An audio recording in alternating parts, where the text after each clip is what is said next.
What is up, dudes and dudettes, and all my beautiful people of the interwebs? It is Saturday, and not just any Saturday. It is the S.M.A.S.H podcast 1 year anniversary, and I have a hell of a crew with me today to celebrate. So everyone who's here, thank y'all. So let's get into these introductions because we all run in the gauntlet today, and there's some great people over here. So first off, I want to introduce one of the queens of the community, one of her first time appearances over here, and someone who's I'm really good friends with, Miss Chareece. Oh my God! The next time I see you, I am cooking for you so bad. I love you so much, bloody. What's up, everybody? It's your girl Chareece here from Grown Women Gaming. Shout out to Lady and Delilah and El Boogie. Just hanging it down with my boy Bloody on his 1 year anniversary. Congrats, boo! Woo! I know. Thank you for coming out here, Chareece. Right, can't clap. Woo! Can't clap. Over here already not doing anything, but thank you, Chareece. Me and you've been talking for a hot minute since E3, and I wanted to get you out here with us and join in. So thank you for coming out here, babe. I love you. No. Aw. Kisses, boo. 4 or 5. God damn. All right. I know. And next up, some love from the Iron Lords themselves. We've had KingDavid come and grace us, but now we have some others from the realm coming out. And for the first time, I want to give it up to my man Cognito. What's going on, brother man? Bloody, what's going on, man? Long overdue in the realm of the S.M.A.S.H. You know, I've been chopping it up since for the longest, trying to get this thing done. Pleasure we got a chance to actually link at E3. Drinks on the rooftop was kind of lit. Don't front. Oh yeah, that was Drinks on the rooftop was lit. Yeah, so yo, this was long overdue, man. Much love. And first of all, congratulations, man. 1 year, you know what I'm saying? Grinding, doing your thing. You know, I'm gonna be the older fraud of nerd culture on here today. So you're gonna get a little bit of it. But you got some topics for me today that I really enjoy. So I was like, okay, he thought of me on this one. So yeah, I got you, bro. I told you I was gonna get you on this one. Appreciate it, man. Salute it. Yeah, let's have some fun. Let's get to these topics. Oh, absolutely. Let's do it.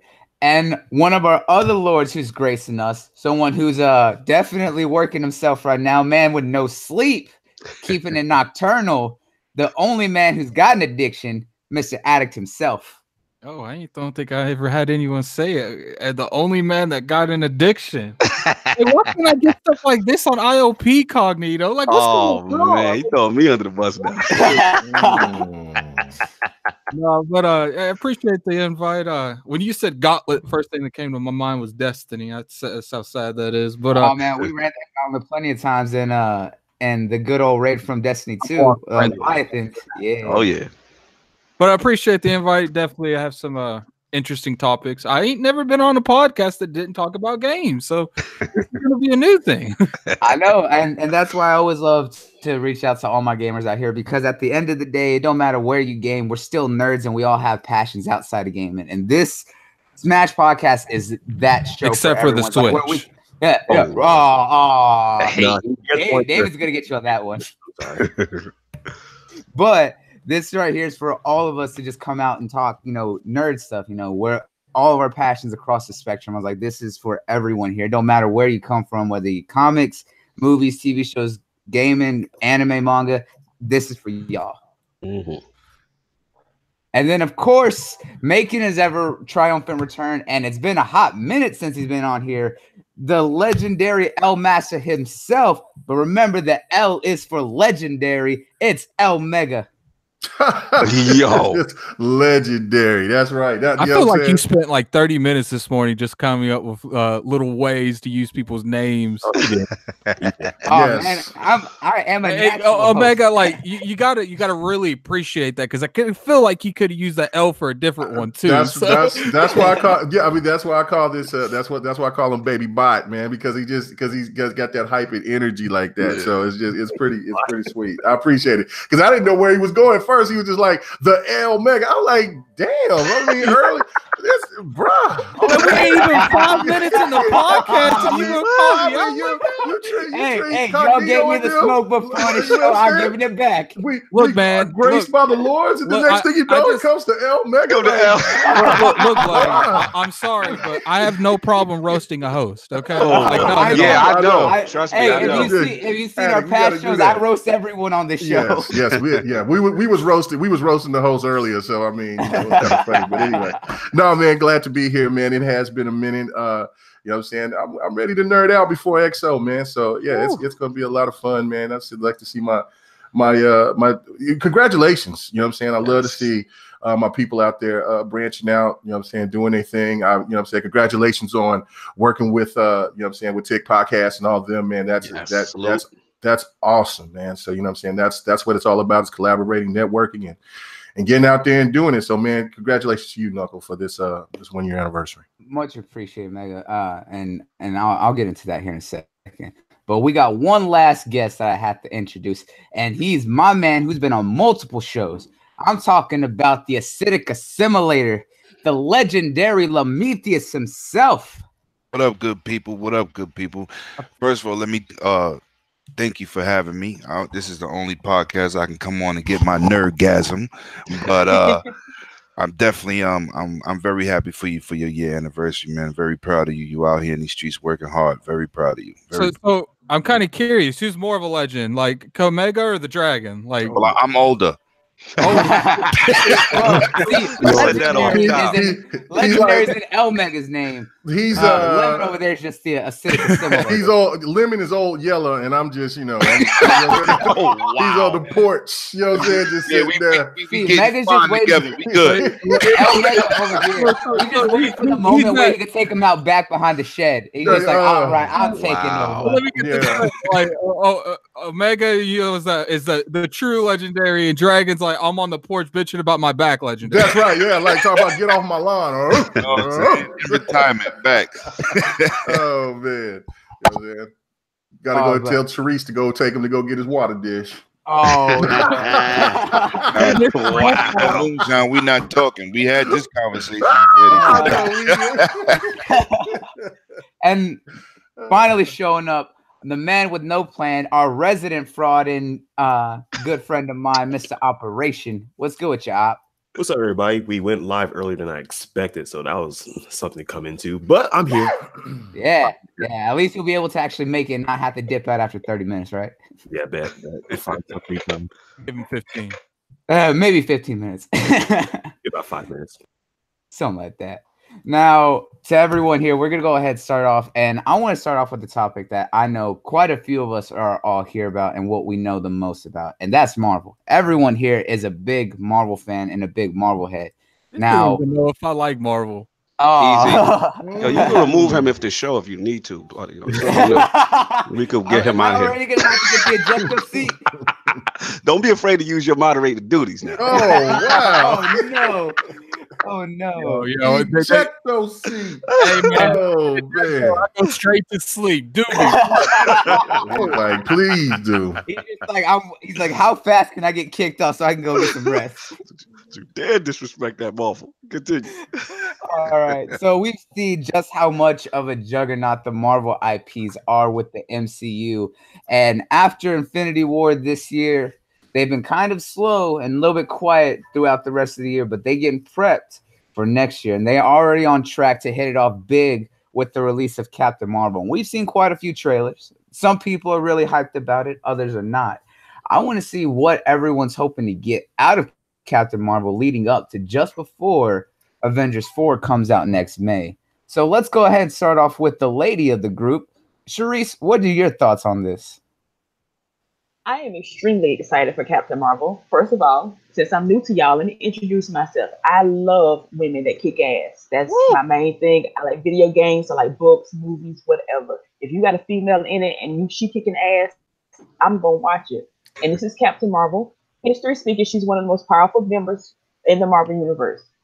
And I want to see her wreck some shit so bad. I am so hyped for this movie. I'm taking my daughter because, again, I want to see her see other people, see other women kick ass.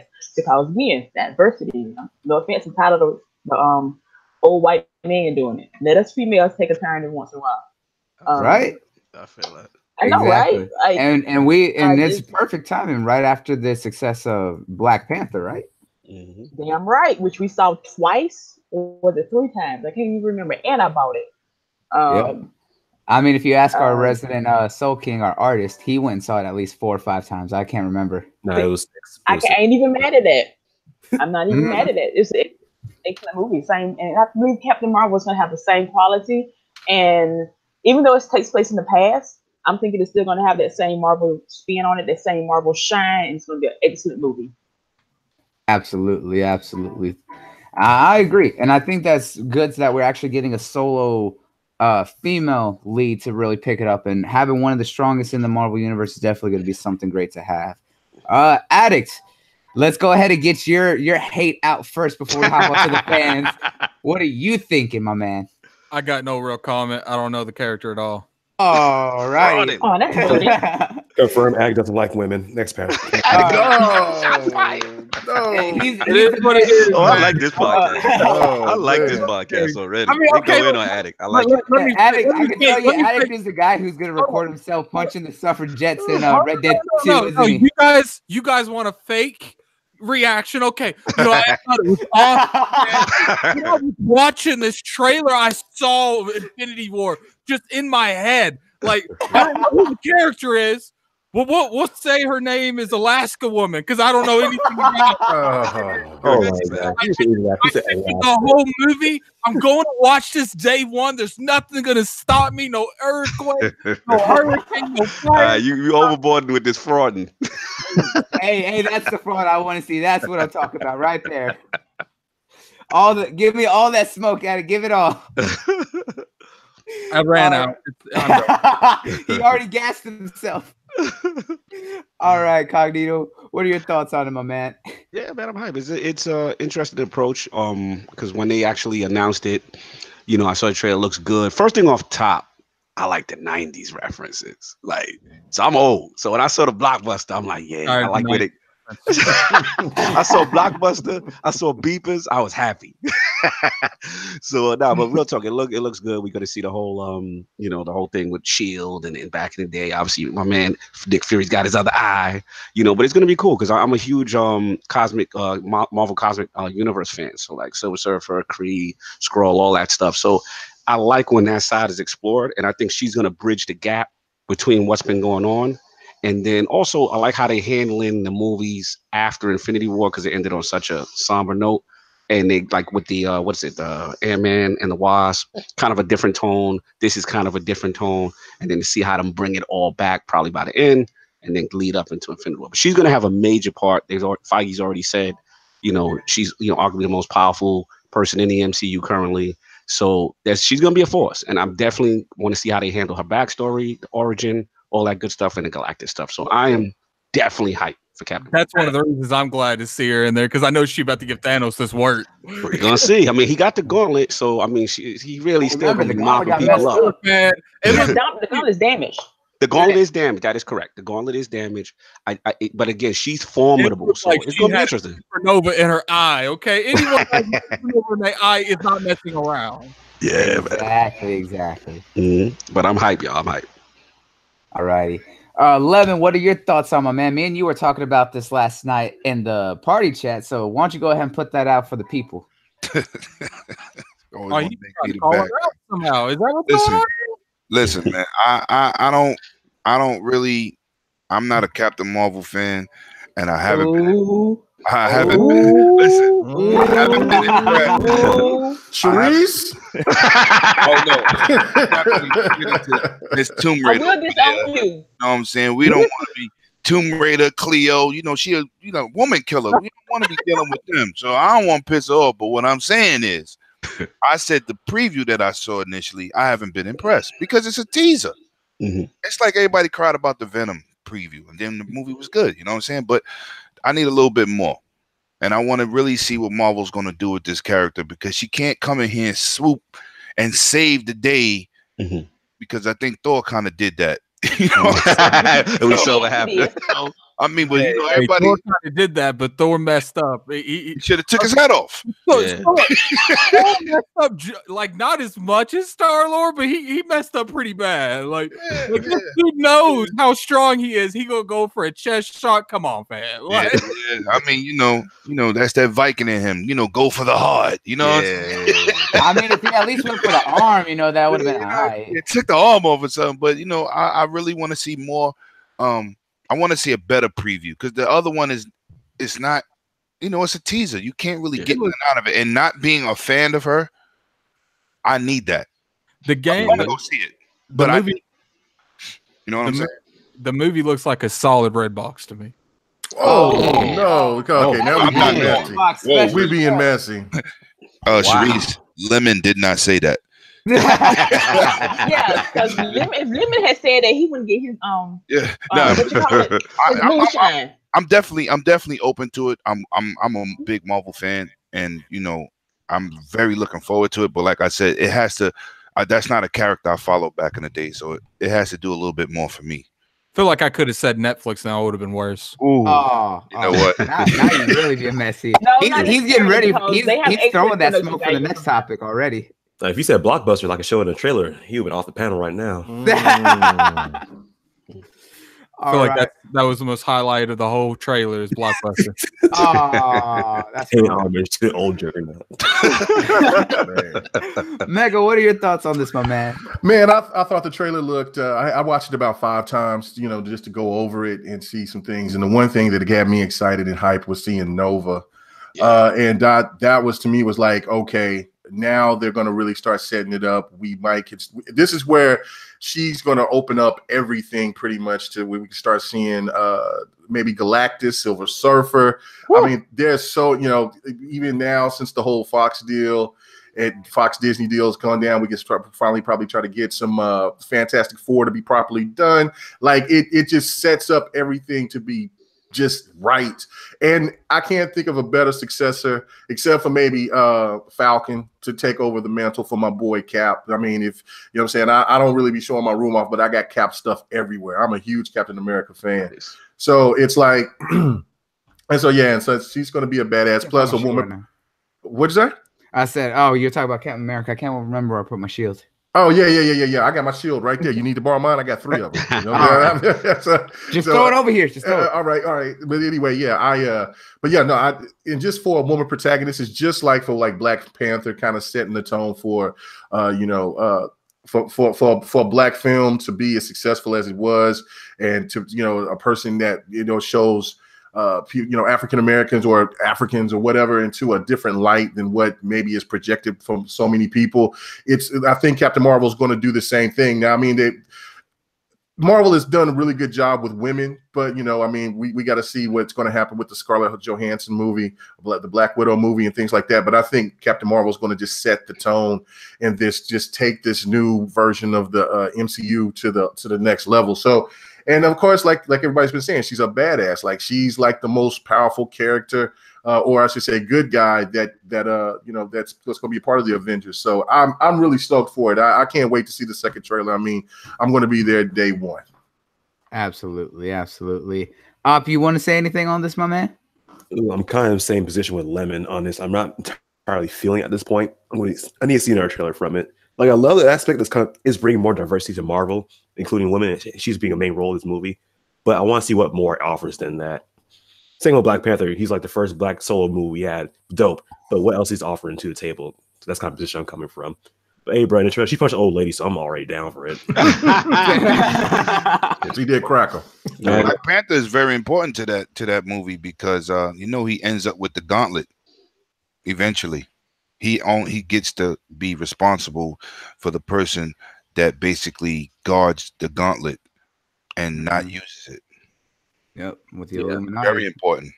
Yep, all that's coming later down the pipeline, hopefully. Possibly, but we know that from the comic books, right? But Mega, thank you for bringing up Fox and Disney with talking about Galactus, the Silver Surfer, and the Fantastic Four, because that leads into our next topic. You know, I'm all about the segues, baby. All day. You the segue master. You the segue king. Yes.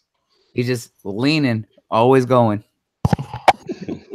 But with the Disney and Fox deal going through, they are opening up new possibilities. And one of the biggest things to come out of the deal, besides them getting the rights to a lot of the older movies and characters that Fox owns, the biggest thing is that now for all of our friends across the pond over there in Europe, they're actually going to be able to get Hulu from now on. That once the deal is finalized, that Hulu services is going to be already set up and will be able to go to Europe, as well as with access to all of Disney's own shows and all their properties through through their channels like ABC, NBC, NBC, and everything else that they have. So all the current MCU shows that are on there, such as Marvel, Agents of S.H.I.E.L.D., Peggy Carter, The Gifted, The Runaways, all that's owned by Fox, and them will be able to be watched by our fans over there. So I think this is a good move with them finalizing the deal, as well as them being able to bring that over and offer it to a whole new marketplace for them. What's everyone's thoughts on that? Chareece, you want to take it off on it? I think that's a good deal. Honestly, I did not know that they didn't watch those programs, so I'm sure they were illegally downloading them. So of course that's more money in somebody's pocket, not mine, but hey, somebody's. So let them enjoy their shows. I like that. More people, that's more, and that'll bring more people into the fold too. That's more people that enjoy your fandom, more people that's going to enjoy what you like, more people to nerd with, and that's always a good thing if you're doing it responsibly. Definitely. And I think this is probably one of the better ways about use the market. Yeah, it's not putting money in our pocket, but it does allow it to reach a new demographic and more people that may not even know how to stream it illegally if they wanted to do it that way or anything. So this is just a good move for a lot of the European fans out there who've been wanting it. And unfortunately, Jamie's not here to say how he feels about it because he got all excited for that. I just got something to say for all the people that don't know how to stream it illegally. Hit me up. Oh, wow. Oh no. Wow. Don't listen to that, y'all. Don't listen to that. You gotta put a disclaimer on this man right here. I know, man. He's loose today. I don't condone and or know anything about what he is saying. That is outside of my realm. Look, he's telling you that, but he gave me a script. I was supposed to say that. Shh, that was under the table. Under the table, damn. That was over the table. Oh man. All right, Cognito, how are you feeling on this, my man? I think, buddy, you killed it, man. I think it's literally what you said, which is it's all about expansion, getting this thing out to other markets, and they weren't privy to it, so it's a good thing. It's definitely a good thing, man. Just get this thing out, more devices, not illegally, and let people enjoy the content, man, because it's a ton of content. These are the good things about the deal. I know we're gonna talk about some other stuff in reference to it, but these are definitely some good things about it. Definitely. Mega, your thoughts on it? No, it's a great deal. I mean, look, I wouldn't say that Hulu was in trouble, but Hulu was not the first go-to place. I mean, Netflix was the one holding it down for the most part. So now what you have is some true competition, because Disney now is going to be adding Hulu, and then and then having the MCU package going on with them. It's definitely going to draw a lot of attention, and probably going to make us as people that watch these streaming services to be like, hey, look, you know what I'm saying? Deals, better shows. So, I mean, maybe Disney might want to bring back Luke Cage. You know what I'm saying? Who knows? And then, that's going to be a lot of people. So, can they legally do it? Because Netflix produced it. Well, I mean, they did, but I mean, they could. Maybe that was one reason why they canceled it. I have no idea, but I mean, to just take that show away, and I know the writing seemed like to go a little left, especially at the end, but it just seems to me that there was a lot of people that still liked it. Now, I don't think anybody cared about the what was it? The Iron Fist. Iron Fist. Yeah, I didn't even watch it. It did get better. It did get better. Did it? So the second season was better than it was in the first. It was, but then the first big time. So I feel like with Disney doing what they do, it's like equivalent to like handing off your new car keys to like the dumb little brother that you don't like. Like, I don't like what they doing. Like, I don't like, because at the end of the day, I like the story they were making with the Defenders. Now that's pretty much done, because I don't see them being able to do anything with that. Now we have to, if they do anything exclusive like Netflix did, we got to rely on Hulu to make good shows. He said Hulu. Hula? Hula? Oh, Hula. bruh. Hula. Oh. But I mean, but with Disney behind it, I mean, they, you know what I'm saying? I think that would be a good look for them. There's one thing, if you're going to have a Loki show, I mean, they're going to have to put time, work, and effort in that, you know, and because they don't want to mess that up. They don't want to mess up a character that a lot of people like. So why not try to bring over their version of the Defenders, or do something a little bit different, or, you know, just oversee some things that's going, if Netflix is still going to try to do some shows. I don't know. I just think that it's best. It's really good for everybody involved, because of the fact that we as the consumer will be getting better content. Plus, I'm pretty sure Disney's going to try to undercut the hell out of Netflix, so Netflix will probably drop down on their prices, hopefully, because they were trying to get outrageous. I just personally, anybody hear me? Yeah, we do. I just personally feel like Netflix has, it's always had a decent track record with their shows, and I don't be seeing that over there on Mr. Green. I don't. So that's what I'm saying. I think it's a really good opportunity, because Hulu is, people didn't really ever talk Hulu up like it was because it just showed shows. People they kind of overlooked Hulu. I'm sure they had a pretty solid fan base, but not nowhere near Netflix. If you combine Disney, I'm hoping that Disney will make Hulu a lot better, just on top of the fact that they're going to have their own shows, plus what Disney's going to implement with them. I think that combination will work. I think Hulu about to cost Disney a lot of money. Damn! Listen, I know where you're going. Well, hang on. You could be Before right. you go there, it's really not, because it's all included in their deal, because of the fact that they already had shares within Hulu. It's just now that they're buying out Fox. They bought Fox's shares, so now it gives them control. So all they got to do is just use the service that's already there and just make some small changes. They don't got to do much. See, here's the thing. Okay, now they got to. They can't touch the stuff they done on Netflix. They can't, because if you try to rebrand these, people ain't gonna like, maybe Iron Fist, because everyone hated Iron Fist. Like everyone else, no one really had issues with. You try to recast Luke Cage, people are gonna boycott. You try to recast Daredevil, people are gonna boycott it. Oh, absolutely. So then they have to completely hit a different scenario, and I just don't have faith in them. Like, they have people go over there and help them narrate it. And then you're just gonna have a bunch of arguing there, because I just don't see it. I don't. Like, I really feel like there must have been some kind of bad blood with Netflix, because they wanted to yank all their properties off of it. Well, I mean, from the viewership was down. When Defenders came out, Daredevil, they started off strong, but then once they got to like about the Defenders era, it started to go down, and then Iron Fist just wasn't received well. So it just comes down to, look, these to get for Netflix to secure these deals, these aren't cheap to get these Marvel deals with these shows. So right now, they still have Daredevil that's performing well, still have Jessica Jones or what have you.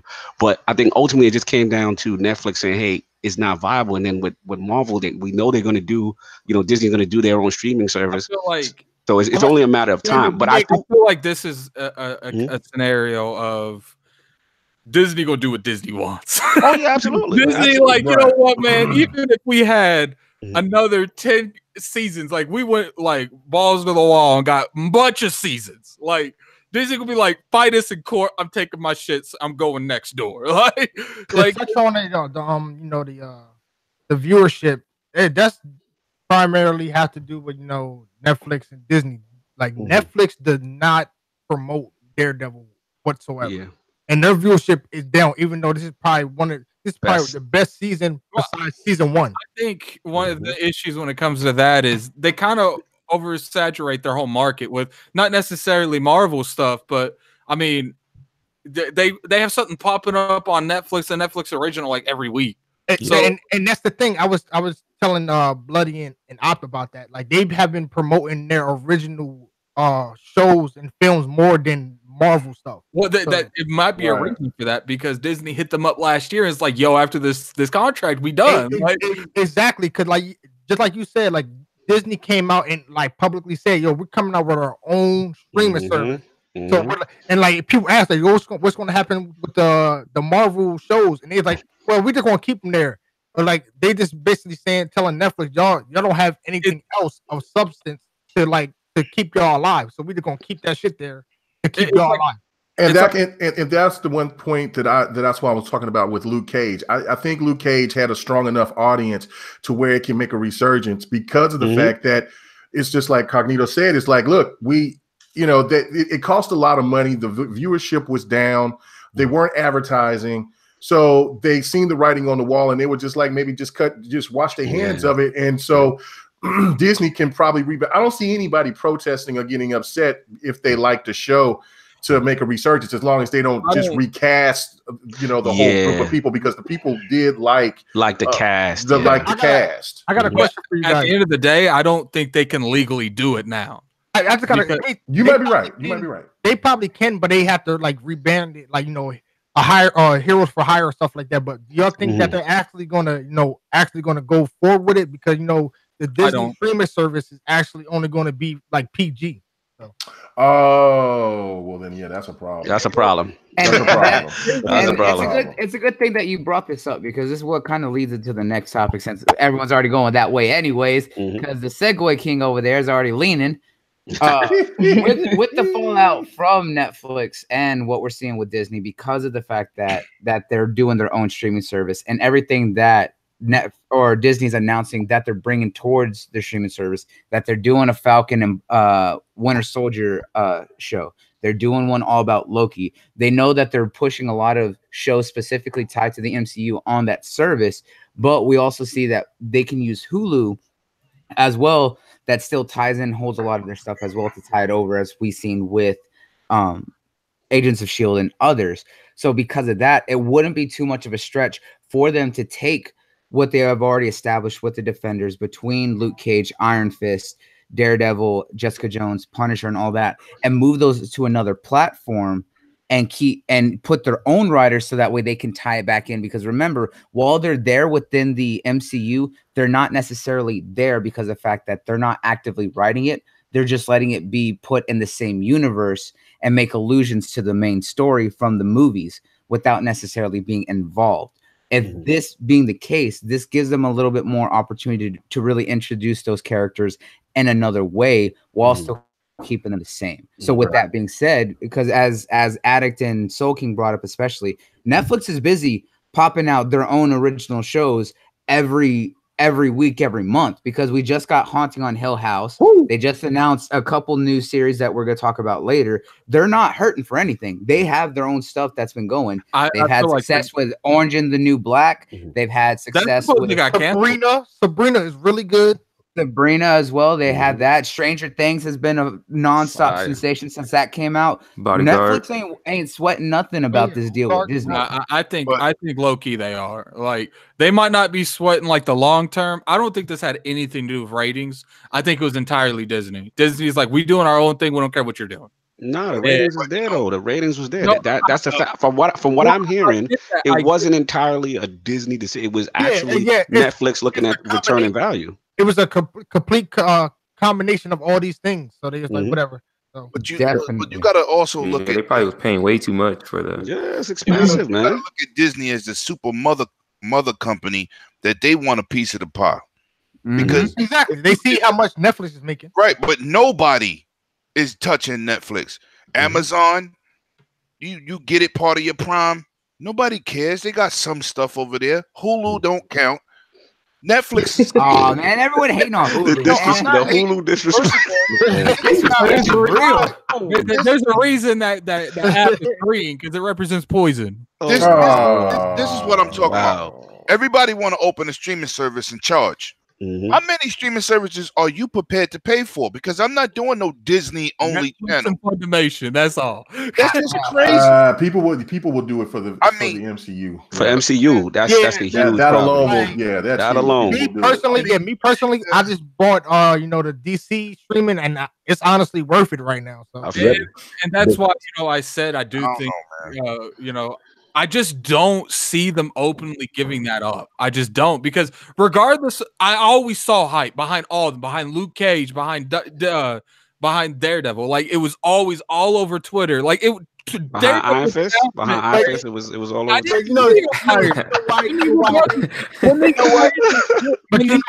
When these trailers were announced, they trend on Twitter. That is very true. But I also think like that's why Netflix canceled them, so they have a bad stigma. So like it's like, oh, they canceled it, so it must be bad. So Well, they should have canceled Iron Fist. It sucked. Thank you. Yeah. My man, who said that? That's what I'm talking about. No, because I agree. shout out to my man Kaleidoscope, because he said, Lemon, you don't like anything. I said, dude, you get a actor, and the fight scenes are terrible. Trash. That's what I said. Hang on. The first season's fight scenes were bad because of the fact that they were doing the choreography on the day of Man, that recording. dude So looks stupid doing it though. Unprofessional. that was from the director. At the That end of was the day, them. it was ass. But I'm just saying, like it was. They did like- much better the second time around with it. Bloody. You think that's a good excuse? I'm just saying that I love this Iron Fist slander. Keep it going. everyone's giving No, but it's true. Like I watched it the first time, I felt like I should have been in there kicking it. Oh, where's King at? We need to And you're get King trying to has get to a better hear all job. the slander. Yo, they needed like some hood fighters or something. It was crazy. You know what got me when you watched the To be honest Defenders? with you, They almost looked like they was dancing, bro, instead of fighting, bro. It was Great horrible. fighter. It was Landers. And I'm with Chareece on this one. The girl, what's her name? Colin Wynn. Colin Wing. Fire. She was the best fighter on the She was show. the best fighter on the show. It was crazy. I won't deny that. She was the best fighter and the most interesting character. I would say that Thank you. season 2 was it was better because you got introduced to like other characters. Yeah, I It got was to hear better. that. Yeah. Oh, here we go. Yeah. Let's bring this Iron Fist slander in here. Let's go. We got the Iron Fist defender. Yo, what's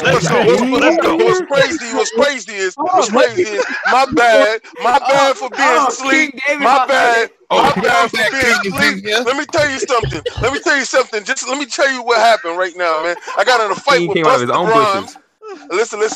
I got in a fight with Busta Rhymes in my sleep, right? So Busta Rhymes, yo, listen. I gotta tell it because it's straight and it's raw and it's straight, right? So in the dream, I ain't even color my bed, so you got me straight up, all right? This is straight up, all right? So check it out, right? So You real with that one. You real with that one. Yeah, for real. Yeah, I gotta color my bed for tomorrow. Check it out. So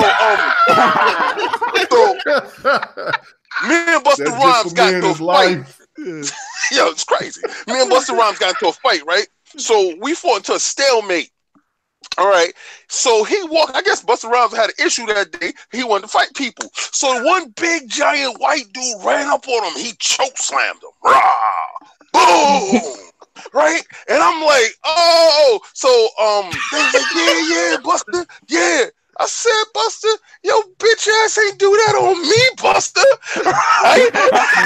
And he was like, nah, I can't disrespect the king like that. You know what I'm saying? We fight like, man, don't you got a podcast to do? I said, my dude, for real. That's what snapped you out of it. Yo, I woke up, looked at the time, and was like, my man bloody need me right now, but right now. You gotta come in here and you gotta get all this Iron Fist slander we giving, because we've been giving mad Iron Fist slander. Disrespecting Iron Fist. Let me tell you something. Before you start disrespecting Iron Fist, understand who the hell you talking to. Now respect that part. I'm going to say this. This is the first signs of people need to leave the house. This is crazy. Yeah, I know this get wild. Hey man, just like we was talking about on GRG last night. Sir. Dude said didn't come out the house, but only 10 times out of 7 years. Yeah, man, come on, bro. You can't be having dreams about Busta, man. Get slammed by white boys, shit, bro. You know what it is? You know what it is, though. You know what it is. Like my dreams aren't normal dreams. Like I really honestly think my dreams is me entering other dudes' bodies. So if you find out that Busta Rhymes if you find out Busta Rhymes and got into a fight with somebody in Hollywood last night, that was me and Busta Rhymes fighting last night. Look, King, most of the time when you're being, put yourself in other people's body, you end up going to mental ward. Yo, listen, man. Yo, you know something? This dude done did a haunting on Smash podcast. This is crazy. Listen, I'll explain a lot of things. I'm a very spiritual person, and I'm very extrasensual. So I don't do the stuff that like you may do. Like you want to be nice for the community and you want to make everybody think that you're a nice dude. I don't care about that. I don't care about that. So that part right there, that part that you want to fit in, I don't want to fit in. So that's not me. In on this Iron Fist slander. Let's go. Okay, so who said what about Iron Fist? We said it was trash. Let me recap. We said it was trash.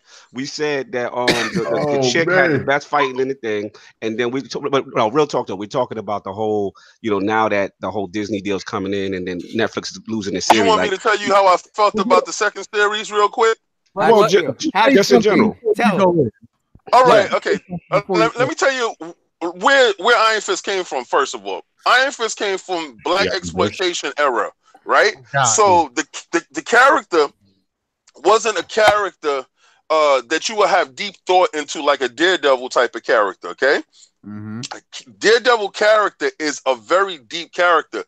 Iron Fist was made out of the era of the times. Remember, it was that time Shaw Brother Karate Flicks was on Saturdays, right? Mm-hmm. So we would tune in to watch Shaw Brothers. So they was trying to catch in on that 70s wave. Kung Fu flick wave. Yeah. All right. So they already had Sun-Chi. That was already the Chinese dude. So he's like, yo, we got to get a white dude out there. It wasn't really gravitating. It wasn't taking off. So that's when they linked him up with Power Man. That's when you got Power Man and Iron Fist. Yeah, the unity for black people and white people to get together. That's what that character was about. They tried to make him a deep character later. All he did was just run around, kick butt, and had a glowing fist. That's all he ever did. So they try to make him a deep character later. Now, you also got to understand the backlash that this character was going to get was because everybody was saying, why is he white? And like, didn't make any sense to me because you don't know the character. Yeah. All right. Now, if they would have stuck to that black exploitation, crap, if they would have stuck to that and they would have just made it a fun character, they tried to make him deep when he wasn't. They took from different plots from 4 different series and amalgamated it into this crap that we had to eat. Now, nobody liked the dude. Yeah. All right. The Game of Thrones dude. Yeah, nobody liked him. Right, so all right, his form was disgusting. His body Thank was you. trash. I'm glad you. That's all I want to hear. That's all I want.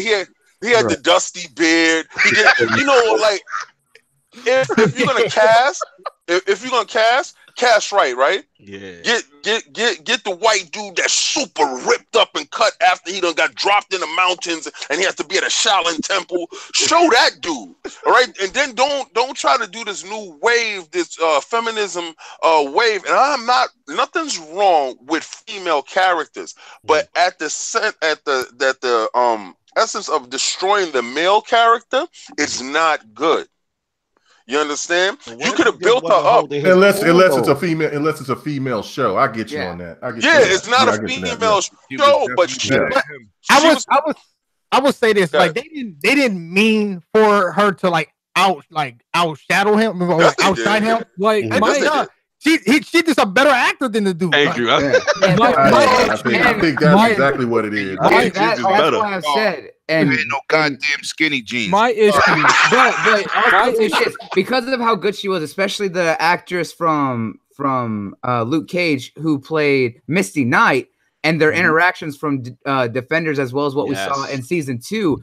If you go back on multiple shows from that we've done in the past, I've stated I want them to do a show focused on those 2 females because I want them to do Daughters of the Dragon. They got a comic book about that, right? Yeah, Daughters of the Dragon. All right, so you know that the comic book they have with that, they could use that. That's no problem. She is not an Iron Fist. You do not rip the Iron Fist off of him, and give it to her. That you emasculated the character. Yeah. And then at the end, you say he got 2 guns in his hands and he popping bullets. You just gave it to Calvin. Calvin got the script and ran down the block with it. Now, this is I want y'all to understand where Calvin is. You might hear Calvin come up from time to time. You want to explain who Calvin is? Basically, back then when we used to talk and we watch a movie, Maybe back in the day, all Lords back in the day. And like, you know, if you watch something, you play a video game and they get to a certain part and the game just go left. And you're like, what are they doing with the script? What's going on with the plot? What's going on? We call that the Calvin moment. That's when the dude we fictionally call Calvin be like, yo, you know what'd be a good idea? Calvin worked for half price. Calvin that we created. Get your budget done. Right? Calvin did the whole first Daredevil movie. That's what Calvin did. The one with Ben Affleck. My issue with my Iron Fist is, you know, at first it was starting to look good. It just looked like he was having a hard time, you know, mastering his fist. But at the end of the day, it's like, how is the chick that's being taught by the people that your masters taught other people? How is she out fighting you? It's like how come he never had his Channel 5 moment? That's what I'm saying. No, I want to. How come he never had problem? Shaolin Temple? I don't warm it up. Like what's funny is you're seeing her pretty much barely getting hit, and he's just getting stomped on half the time and beat the hell out of. When they went to the school where she was raised or whatever, and they were fighting everyone, she was just going through him like nothing. He's over there getting beat down by like 7 people. And the funny part is, you know how they try to talk that down, right? Y'all didn't see it, but it maybe slipped through and you was too pissed off at it. They tried to talk his lack of technique because he didn't have any real technique. He's not a Shaolin fighter. He's not anything, right? He's not even a classically trained karate dude. No, I'm talking about in the lore of the show. We're talking about the actual dude. You can tell his form was trash. Like you know his form. His elbows wasn't right. His boxing position was trash. His legs was slinky. It wasn't good, right? All right. They try to talk it down by saying, the more I get beat, the better I become. You don't remember that? Yeah. Oh, yeah. When the hell they say that? Look, what they did right there was they took a book out of the Dragon Ball Z aspect of just like, hey, they're going to die like almost there, and then they'll just get stronger. It's all right. It's all right. That's all. Yeah, and that was just my issue, because I felt like, you know, he was taught by that man ain't throwing a punch in real life. He was taught by the Shaolin monks that went and taught the hand. So it's like, how is it that the chick that was taught by, you know, Mr. Komodo in the left wing is out fighting the dude that was taught by their masters? Like, you want me to drop a little bomb on you? Did we accept her karate because her shit was sloppy too? But did we accept her karate because she was Asian? No, I think she was just better than him. No, I'm telling you, they gave her the better fight scenes. Could have looked better. They gave her the better fight scenes. Like we might not have done that. It was better. At the end of the day, we might not have done that, but they might have done that intentionally because she was Asian. I didn't like that. I didn't like a lot of aspects of it. I thought a lot of aspects of it, they was emasculating the character as it went along. And I said, is this sabotage or what? The actor was just trash. It's like that's what I'm saying. He's trash. It's true, but he'll be back though, so you're gonna have to get used to that. Yeah. That's what I was gonna ask you. Do you think now, like, which is the overarching question, which is, do you think now with the whole Disney deal and them doing their streaming service, is it gonna be a situation where, because a lot of people, but like I said, a lot of people love that the people that were cast, like Luke Cage, you know what I mean, to come on. Back. So do you think that they can retain those actors, or you think they're gonna completely wipe the slate and then get their own? They're not going to do that. That is their own. You know, that whole stuff was Marvel done, right? It was just produced by Netflix. Yeah. They just purchased the episodes from them. All that stuff was Marvel. So if it was trash, and it was like, oh, it's Netflix. No, that was Marvel. All right. So don't get it twisted in your head. Those characters are still under contract with them. Danny Rand, that character that played Danny Rand is still under contract with them. He is no longer being funded because Netflix had to pay a lot of money for him. He did what they were supposed to do. And then Disney raised the bar, raised the price. So they said, yo, how you going to raise the price? We pricing you out. Yeah, so that way, get them on their service. Netflix had the first right of refusal, right?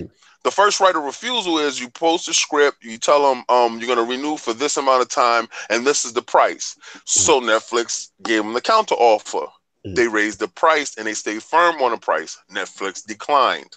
Daredevil's not going to be picked up as well because they're going to raise the price up to Daredevil too high. They can't continue with it. They want all their stuff on their streaming network. Right. It's not that the stuff. Yeah, they will fix Danny Rand as it goes along. So basically on what you're saying is the actors and everyone is still retained. All those people are still retained. So then, okay. I have a question. Do you think Disney's doing this unrealistic price points on purpose so they'll deny it automatically? Facts. Yeah, price easily.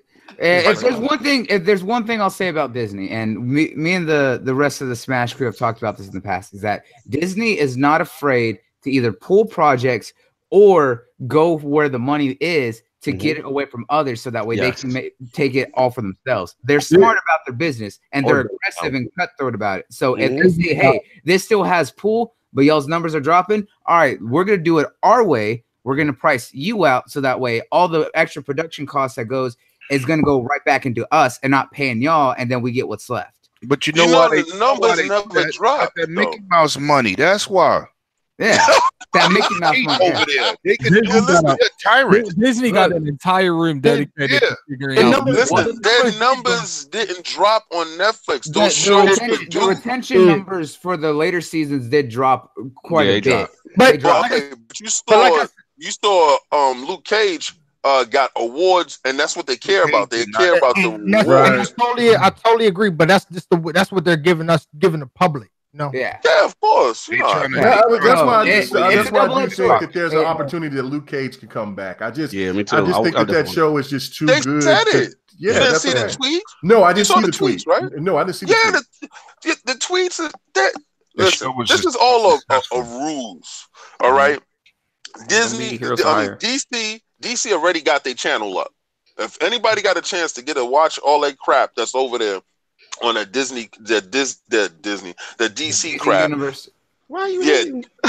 The reason why you know what, they do good TV shows and they stay faithful to comic. They just did Hawk and Dove, and that was very nice.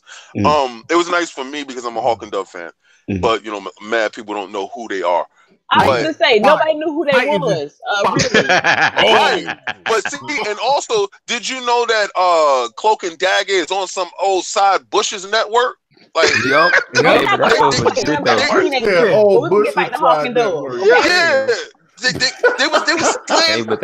it all over the place. Marvel just, here you can use this, and here you can use this. But now it's time to bring it all back. We're gonna have spend all this money. And that's what we're seeing with the deal, especially because of the fact that, remember, a lot of those shows that they have, especially for the TV shows, all on Hulu, which everyone be disrespecting because all those Hulu shows are all connected, such as The Runaways, Cloak and Dagger, The Gifted is a little bit connected to, and then of course Marvel Agents of S.H.I.E.L.D. and all that. They have their TV shows all in the same universe. They're just spread out across the country because Cloak and Dagger acknowledge the incident. They acknowledge the incident. Exactly. So now they can actually. Oh, sorry. That I got the shades on. I just woke up. Is it combat talk? Combat talk. It's the hangover shade. I was like, maybe Buster got his ass after all. Hey! I'm gonna tell you this, and Buster look you in your face too and tell you he ain't win that fight. He just fell off the stage right now. Buster's not feeling good. Leave Buster alone. Goddamn head open, bloody. Buster's head open. All right. We don't went way left with the Hulu and Netflix talk. Oh no, you good. It's this is what it's all about. It's everyone being able to talk about our passion like this. It's all good. When we go left, sometimes it's more fun. I was like, I don't care one way or another. But it's a good thing. It's a good thing that you brought up the DC because Soul and our boy Operation over here have been the ones here in the Smash crew that have been the most prominent about keeping up with the DC shows and what they're doing on their streaming service. But our biggest thing about it is with them kind of doing this and rebranding themselves away from the DCEU, we're seeing a much different take on their upcoming films, with Aquaman especially coming out next month, and then Shazam early next year. And we've seen a much different tone and much different approach to those films compared to what we've seen with Man of Steel, with BVS, with Justice League, and stuff like that. So with the rebranding, kind of ditching the established formula that they were trying to do with the DCEU, is everyone kind of feeling that DC has a much better future ahead? Because we kind of saw when they did Wonder Woman. Oh, don't be messy. Come on, man. David's got some thoughts. I like. Listen, I'm gonna let Bloody finish his monologue because I'm not gonna sit there. Bloody's done. Come on, don't do the host like that. I'm gonna wet blanket your whole parade. Listen, y'all can sit there and try to shine up that turd called Aquaman and call it butter all night.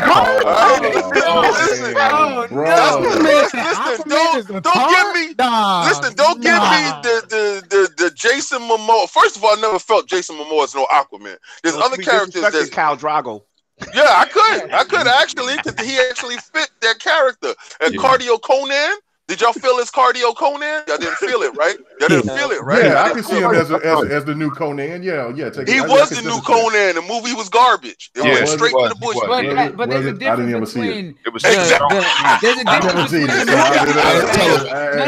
a difference between the movie being trash and the whole actor being trash. Momoa's done a good job of portraying the newer style Arthur Curry because he shows that he's a skill fighter. He shows that he's more lighthearted and stuff. He's able to portray that aspect. Where did he show that at? Where did you see this at? I gotta figure it out. I gotta find out. You got the humor that he portrayed that we saw in Justice League. I'll say his rendition of Arthur is very accurate to the fact that the reason he's the king of Atlantis is he's strong, but he's lighthearted. He knows how to be. Time out.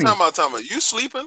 We gotta wake you up. Hold on. Time out. Let's get some water for this guy here, because right now you need some hair. Drink up. Because let me tell you something. First of all, Arthur's not lighthearted. He's a king. He's royalty.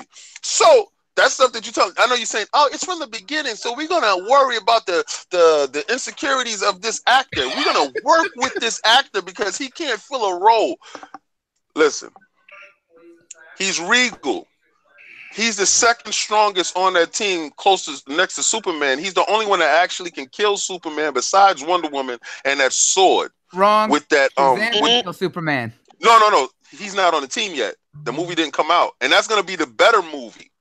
The reason why it's going to be the better movie, trust me.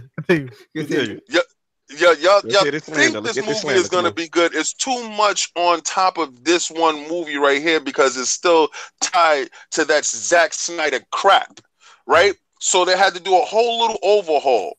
And what DC doesn't understand yet, and they haven't got yet, is character development, right? So you think you're going to get it in this film. You got it all in the trailers. That's all the character development you're going to get. And you're going to see a ton of CGI.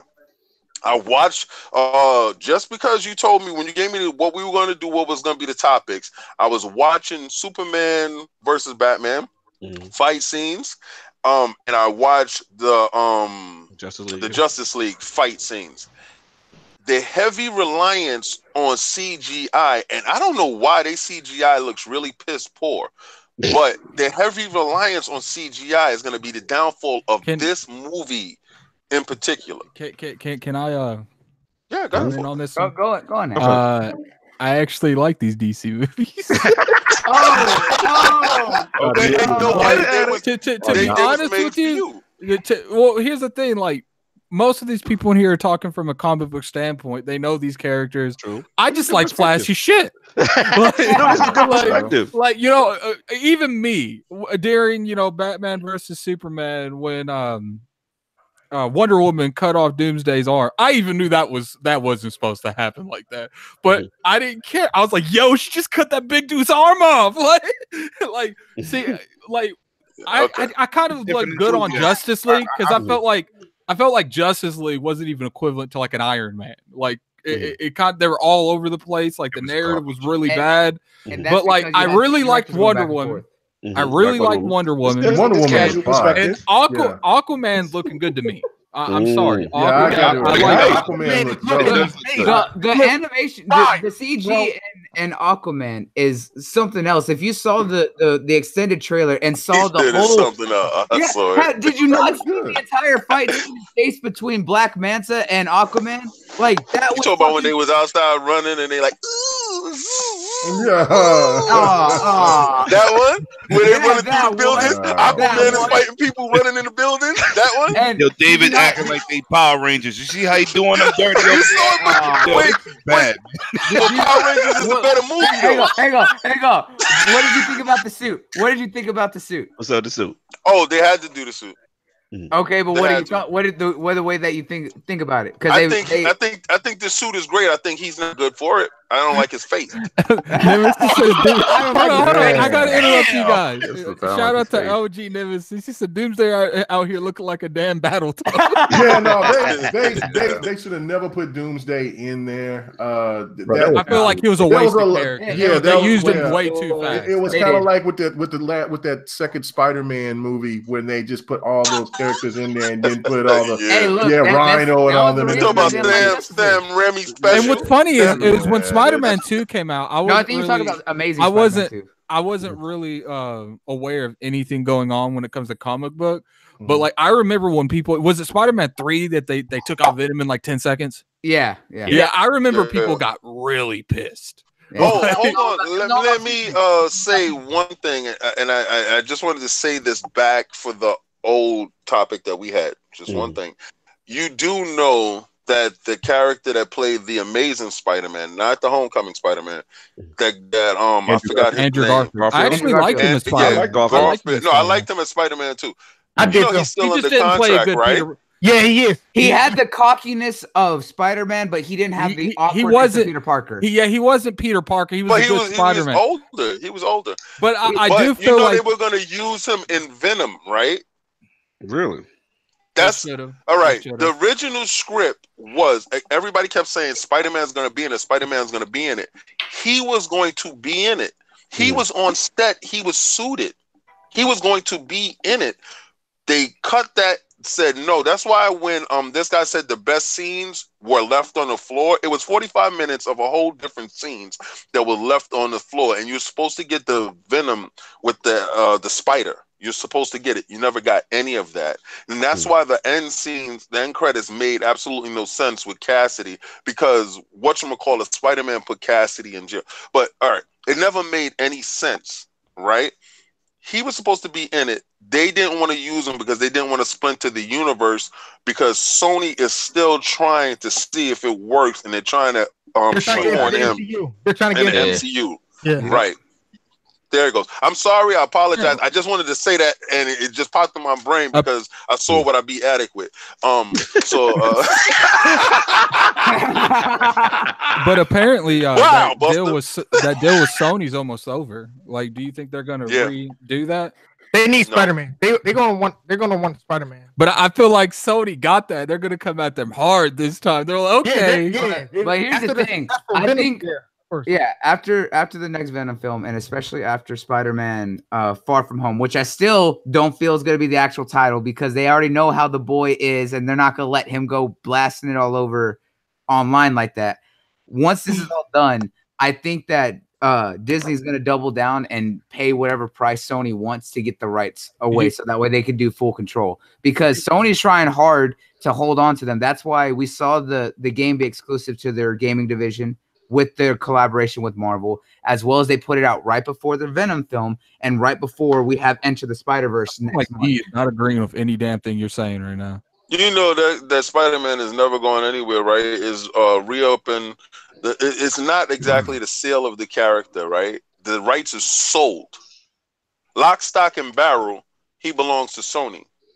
Ain't never going nowhere. Yeah, we know. They have to sell him. Never going to let him go. Well, the only condition is they have to make a Spider-Man a related IP every so often. Like that's literally the only. I think it's every 5 years. It's up to them. That's the reason they keep. That's the reason Fox kept making Daredevil for a long time, and Daredevil was because they were trying to keep that IP. Because before Iron Man, he was just trying to hit GOAT anywhere, so he was selling his rights to anyone. But they all had that clause that you have to make that an IP ever so often. Oh no, except for Spider-Man. Spider-Man is the unique entity in those sales that Lock, Stock, and Barrel he belongs completely to Sony, and he is on Only the land. movie rights though, Yeah, he's because on they were land. able Yeah, to he's on get land. rid of- Movie they got rights. everything else back.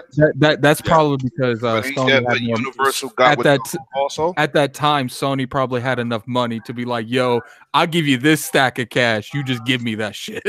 Yeah. But ain't that what Universal has with the Hulk?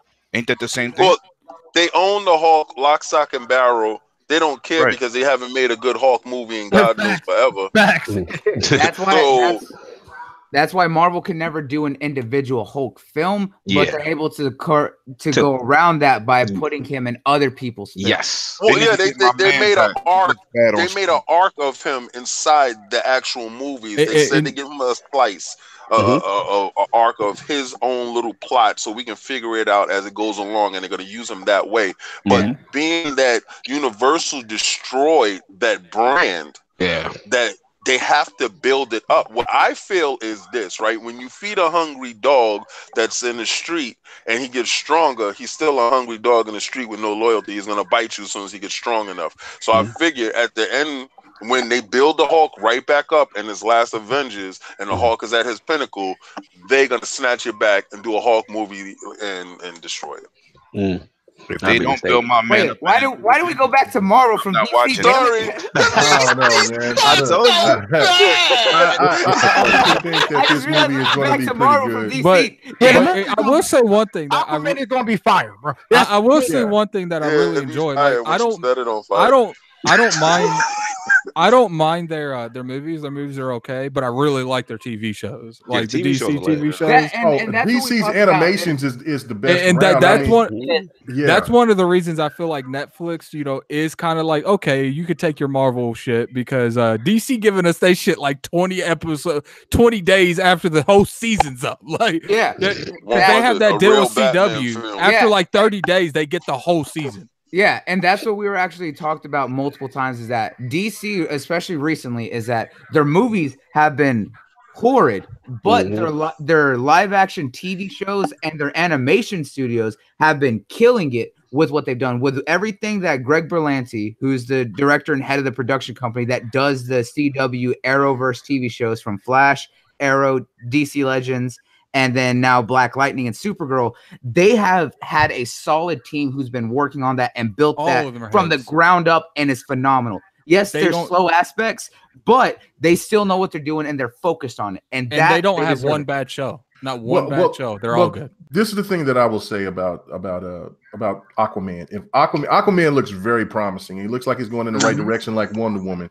But again, if it is trash, I see bro right there, but man, look, I mean, you got to give it a chance, man. Look, you can't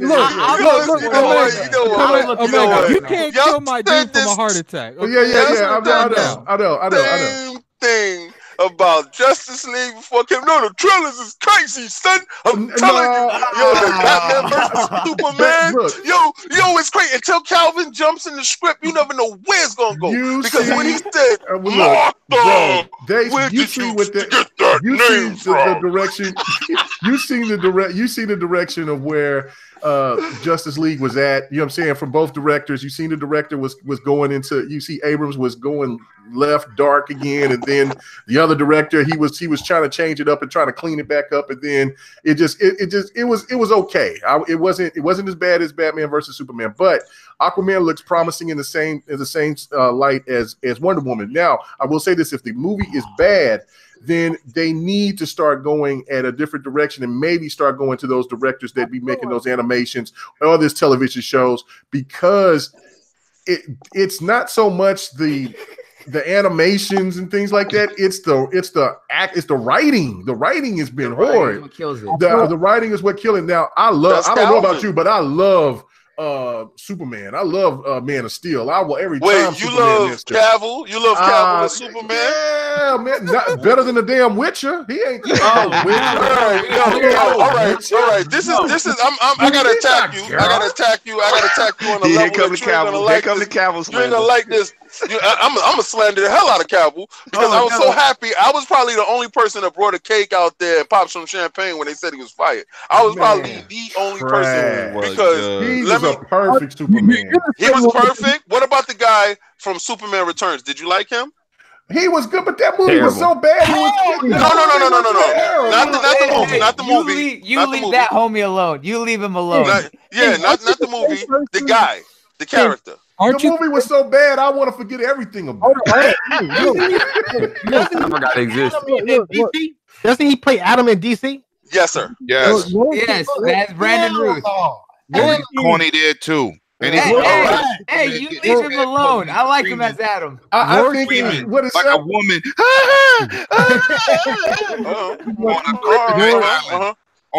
How did Superman get his muscles if he can't lift anything that can produce muscles?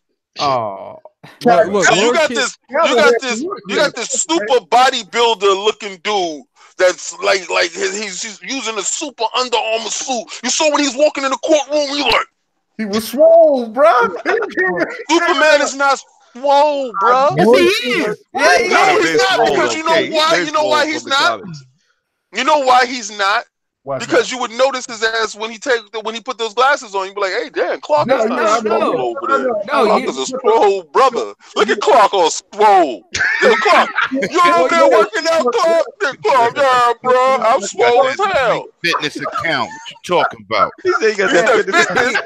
Oh man, you better stop that. Go ahead. Yo, you know what it is. You know what it is. Y'all got beat so much right now. Y'all in the mode that y'all gonna take anything. Y'all gonna like it. Anything that come down the pipe, y'all gonna take it. No. I'm taking anything that actually looks decent enough. I was like, I fell asleep. I fell asleep in BVS. All right, that's how bad that movie was to me. You should have fell asleep in the original Superman too, and woke up in BVS and went back to sleep, and woke up in Justice League and went back to sleep and waiting for Aquaman. That's what you should have done. At least kept me entertained. I couldn't even go through that. But the biggest one that I'm looking forward to is Shazam, because they've actually captured the appeal of Shazam. I like the Shazam trailer though. I do like it. That's gonna be the one that pops. Oh, absolutely. Yeah, because it's for kids. No, well, because he was in that bro. Everyone disrespects Shazam. The boy is a 12-year-old kid. Come on. He's a kid. It works. It's gonna work. It's gonna pop. The reason why it's gonna pop is just like you said. It's for kids, because right? He was flossing. Yeah. It's lighthearted.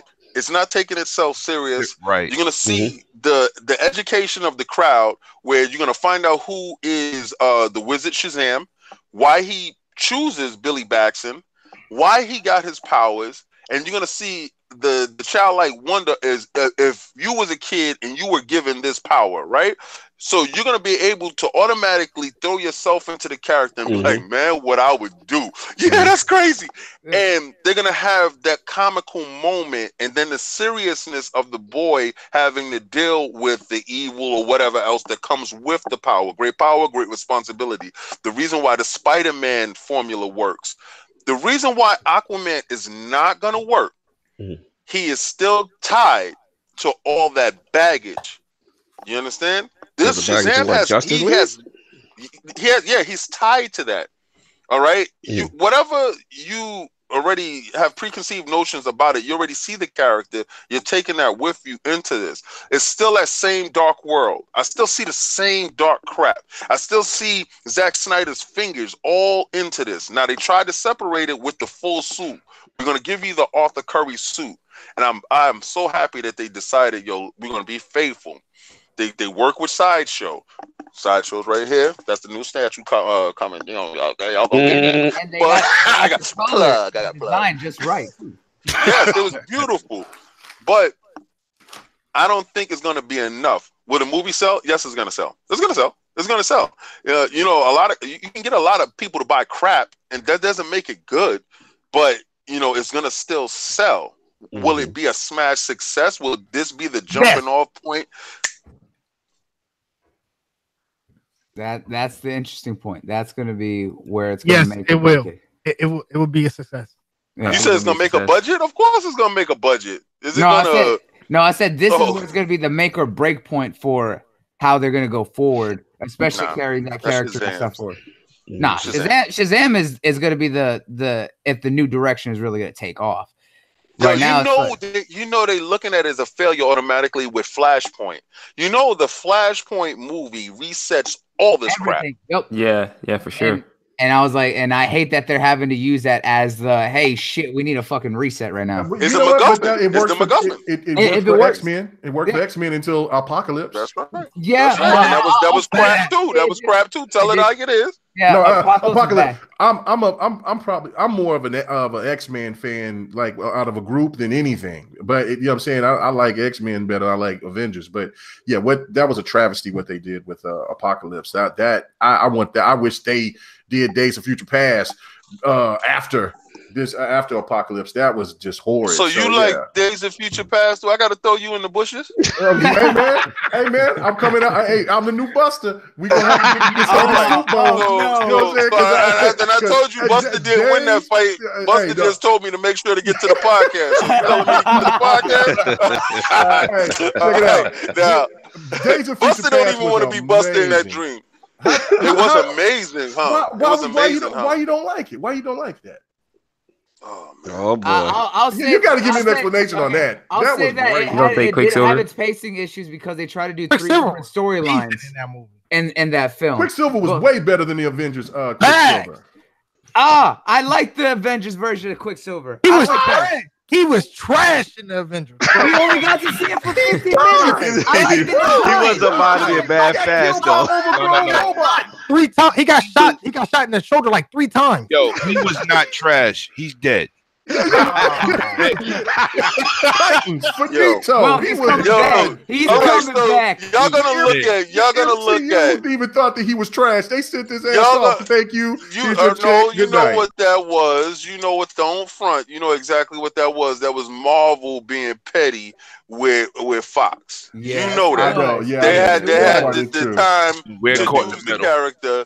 Yeah, and they said, how can we, defecate on this character? Let me count the ways. and they murdered him in his first movie. But he's right? coming back in Avengers 4. So in the dream sequence. I don't believe that. I believe they're gonna do more because they already said right now. You want to bet a knee? You want to bet a knee on that?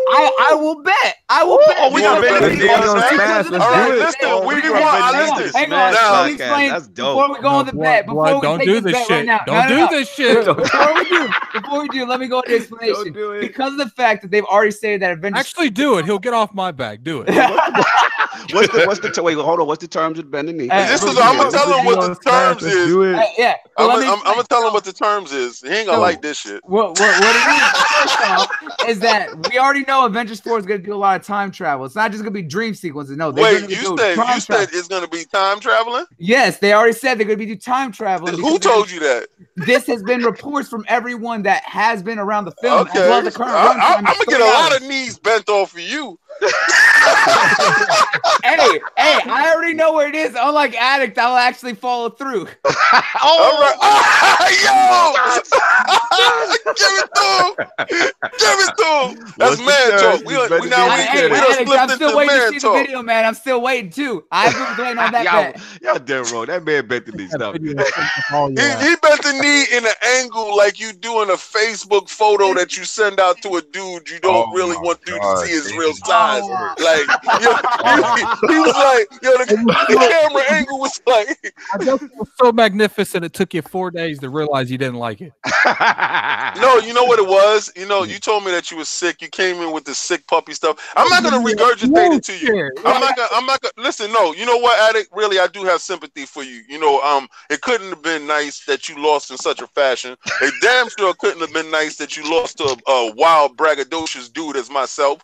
But understand that they warned you. They warned you, but you did say that you was sick, and I did have sympathy for my brother. And you said, "Yo, I'm gonna do this, and I'm gonna get off." And I said, "You know what? I'm not gonna hold him there because you told me that you went to the hospital the day before." So, brother, Addicts and these shirt coming out. King, we'll do this right now. That's what you're looking for. That shirt. Hang on, everyone on the anniversary is watching this right now. Between the two kings, the anime king and the king of the Iron Lords, who's going to bend right now? All right. So listen. I want full body bend. All right, full body bend. All right, full body bend. I don't want none of that. I want to see you in the distance. I want you over there. I want you to have to walk over to your joint and bend the knee. Put your headset down. Get your knees to the freaking bend, and then walk back to your camera and turn your camera back to fun. All right, now listen. This. Here it is.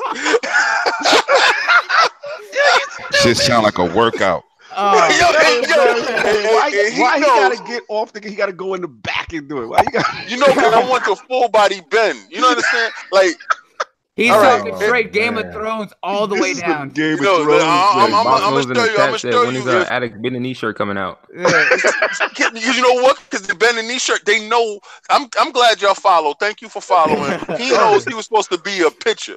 He knew how the hell can I get out of this picture? No, hold on. Actually going to make sure. Hold up. Let me interrupt you right there. LordCognito, did I not say I was going to give him a picture and you said it got to be live? Was that not the exact word? He did say I don't want a picture. It got to be live. I want the crowd to send the picture. You know what it was? No, I want. Okay, listen. This is what it was. You don't even know what the fuck you want. Listen. If you go back to the episode, you would have found out you were so befuddled and so. Your dean was off. You was off your dean. Your squabble was all over the place. You was like, I can't believe I actually lost. Because you really thought you was winning the week before. You don't remember your arrogance? My sources say. So, you wasn't popping off. You wasn't popping off the week before. Your gums was flapping. Your front gums was all over. And I knew you lost. I knew you lost from the second you took the bet. Because it was just wrong. It was just a retarded bet. But what are the terms of this bet?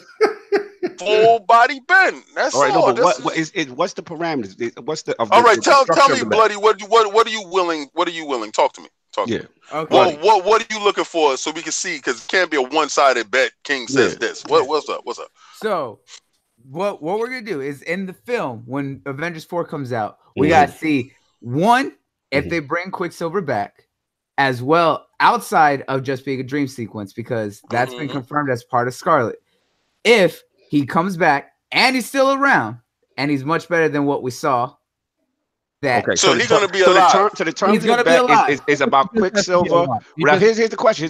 Quicksilver must return in Avengers 4. Now, it cannot be a dream sequence. It has to be a lot. Or it's just his actual just being shown. What's the all right, no. Then this is. I'm going to tell him this is what's going to happen. I'm going to see if you still want to go with what you're saying. Because what you're going to tell me is, after they show you in the sequence, he's going to still be an active character that'll be useful inside the Marvel universe. This is what you're saying?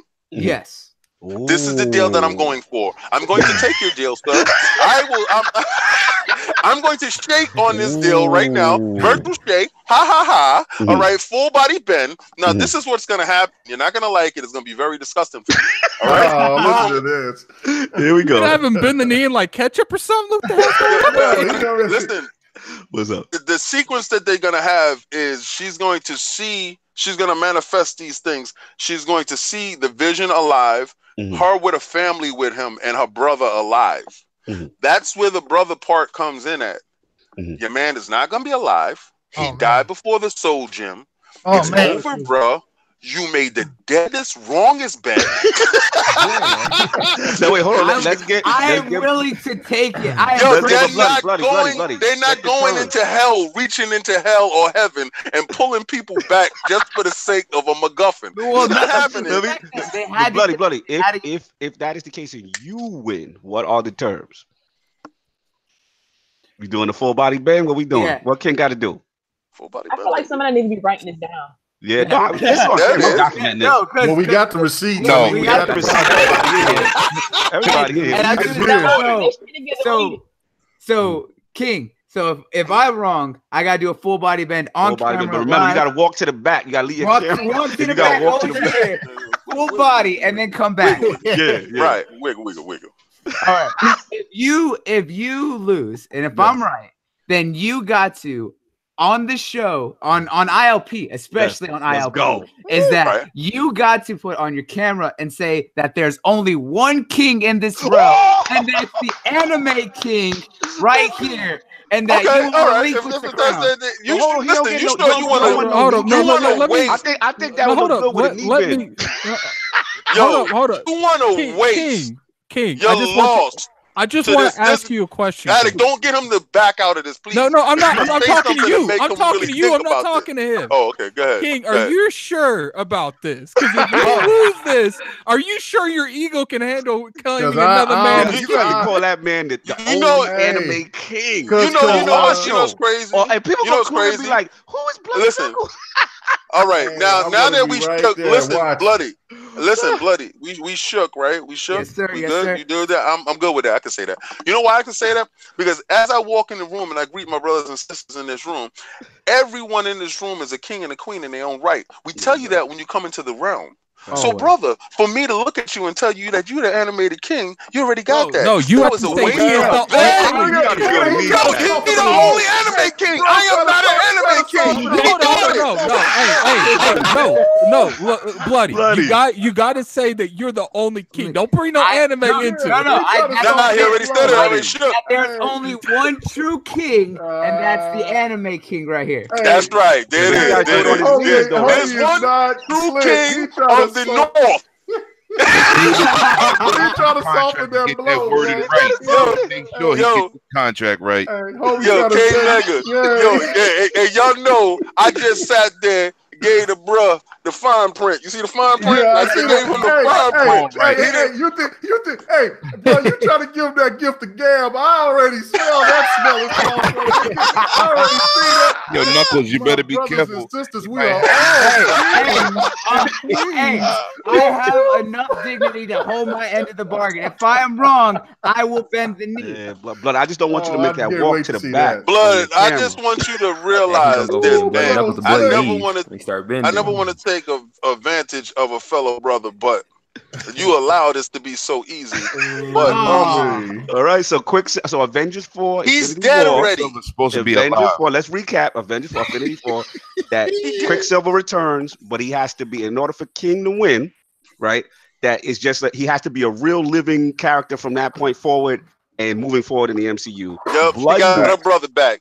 No memories. No memory. So for Bloody to win, that from that point forward, that Quicksilver is alive and he continues in the MCU as a standard regular character. He's back. He gonna run off into the forest. All right, bet the knees on Smash, y'all. This is a great bet. Great bet. It's not a great bet. It's a bad bet for my blood, because I know him, man. I know Bloody, man. And that's why I saw love. If I'm wrong, I will take that. You know what it is, yo, and I know what it is. Time out, man. I think what you're trying to do is you're trying to take the weight off of Addict, and you want to give a real bend in the knee. You just want to bend the knee to just show him how bending knees are supposed to be done.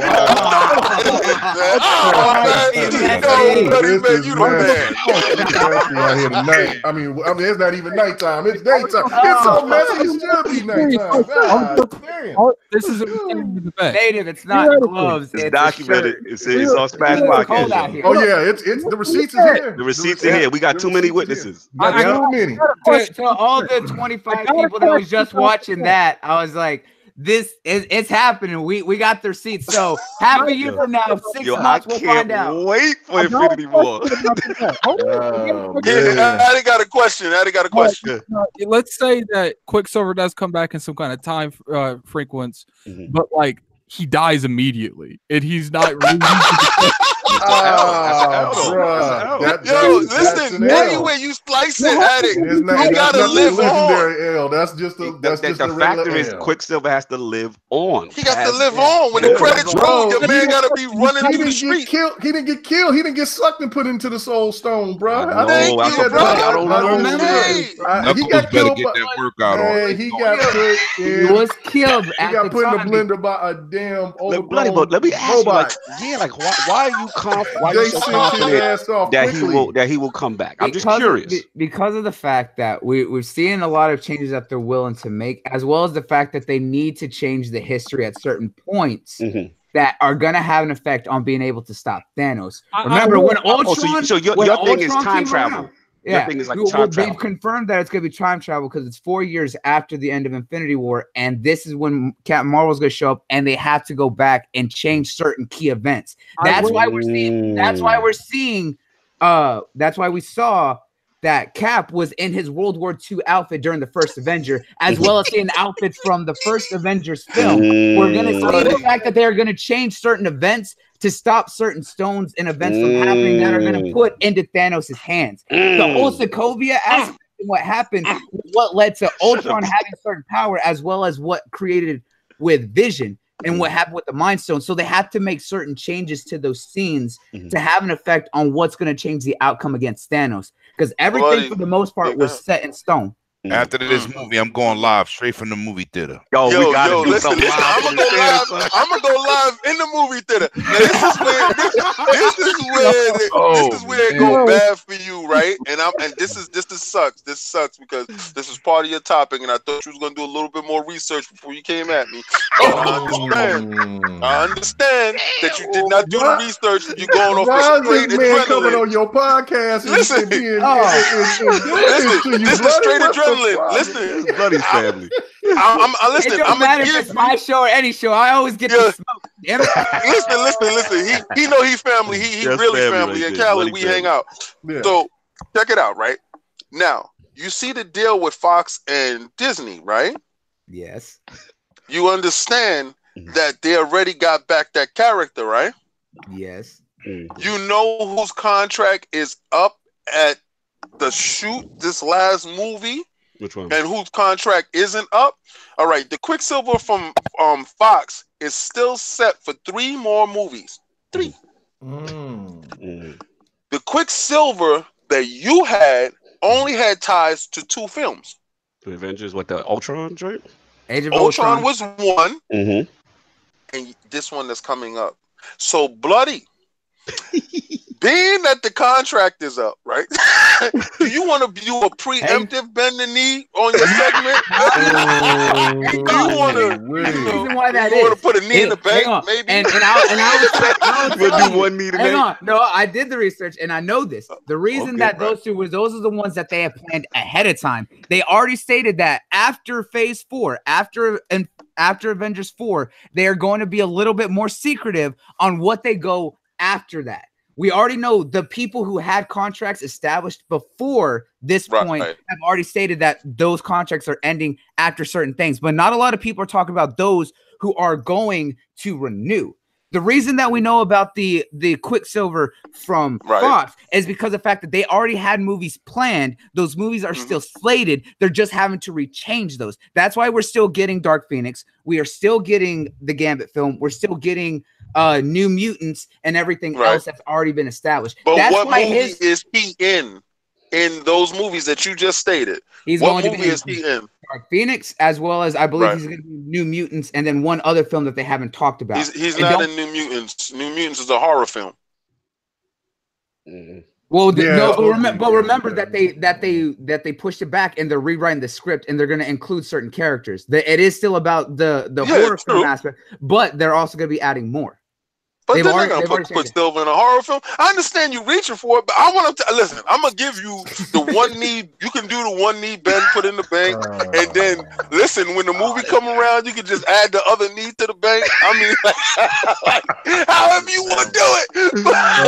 Let it go. We got the terms down. We got the terms down. It's good, man. It's a good go. What time we got, Bloody? Because I got 3 o'clock before that extra. We got enough for like one more topic because we keep going off. Give me my G1 OG junk. All right. So for all the Transformers fans here, and we got quite a few of them. The Bumblebee movie is coming out soon, and a lot of people are excited for this one because it's going to be ditching all the BS that's been established by the Michael Bay series of Transformers, which cannot even keep itself straight and what its own trying to talk about. But the biggest thing that a lot of people are looking forward to is that the fact that the style for Bumblebee is going back to that old school G1 style with the little Volkswagen aspect, the more smaller Bumblebee that we know now, as well as the fact that's also going to be set in the past in the 80s compared to where it was with the first Transformers movie.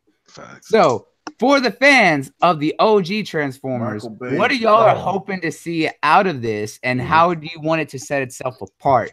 So to start off, I want to go straight to you, Mega, because of the fact that you've been excited since this was announced, and we talked about this on the side. Yeah, no, I mean that's.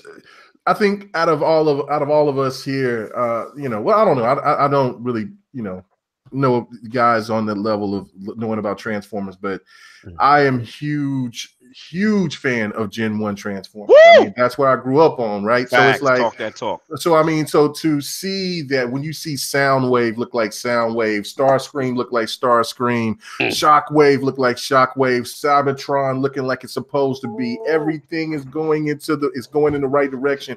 I have nothing but the most praise for this new director, and that Michael Bay is out of there. Jack, I love it. Get your ass up there and work on Bad Boys. That's where you need to be. That's where you need to be. Don't be here trying to mess with turtles and anything else. Stop fucking up my childhood. Bring up what Mega, did he just destroy all of our childhood? I gave him a pass on the first one. Because the first one I gave him a pass. Happy to see it. It was happy to see. But then when he did 2, and then he messed up my boy Devastator, made him to like some clumsy disrespect. When he said Devastator is cunning, badass, you know what I'm saying? And then you go to sit there and have Jazz. Like I really couldn't stand how he was treating the more ethnic robots like Jazz. Made them, took them over the top. The twins, making them seem like they were, like they were dumb. I don't read. No, they should have just pulled out 40 ounces. Yeah, for real, they should have just came out. Yeah, I mean, I was like, damn. Didn't one have a bandana on or some shit? Like, I mean, come on, man.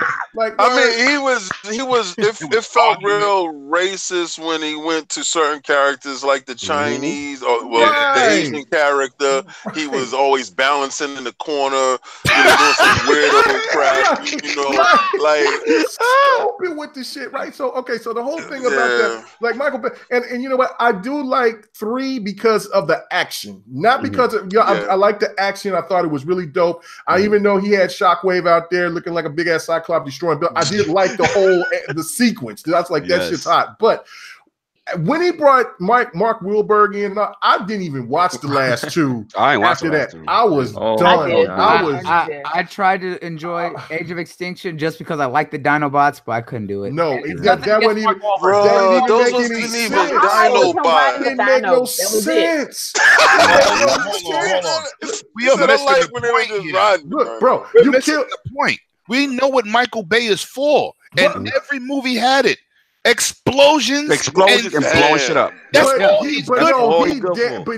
But he tried to make. Can we agree that he's the Zack Snyder of this?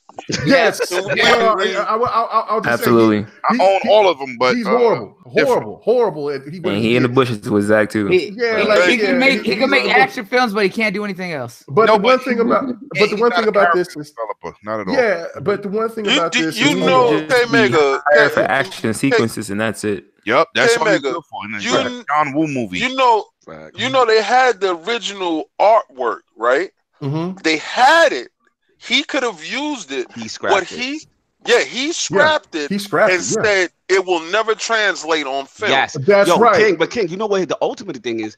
For Megatron in the first one that he did, he had Frank Weller, the original Megatron voice. This is not going to work. It's not going to adapt. I'm going to get my own guy. And that's when he got Hugo, the dude from Matrix or whatever. Yeah. So I'm like, how you you could have had the original Megatron and Optimus, but and you choose that. Okay. So do you want them tied? Do you want those voices tied to that? But it's like here's the thing. Megatron and Optimus are iconic voices, though. Like those are the essence of G1 Transformers. To not have that just seemed sacrilegious to me. So I already knew it was kind of on the wrong direction. But I'm with Mega. Like this one, look, I don't know how good it's going to be, but I just like the direction it's going.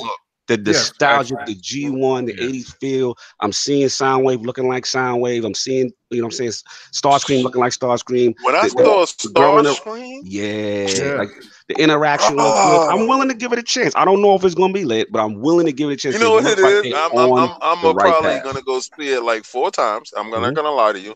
I'm probably gonna see it 4 times. Yeah. Yeah.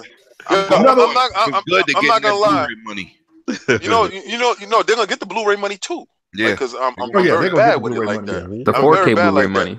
I watched exclusively on the Xbox One. First, my girl. Exclusive, Xbox exclusive. Yeah, well, it's always 4K exclusive, but PlayStation 5 be out by then. But they won't be using no Blu-ray, so you know how it's exclusive. Still. Bust us down. Michael Bay got fired after his 5th movie. He fired himself. He was tired of it.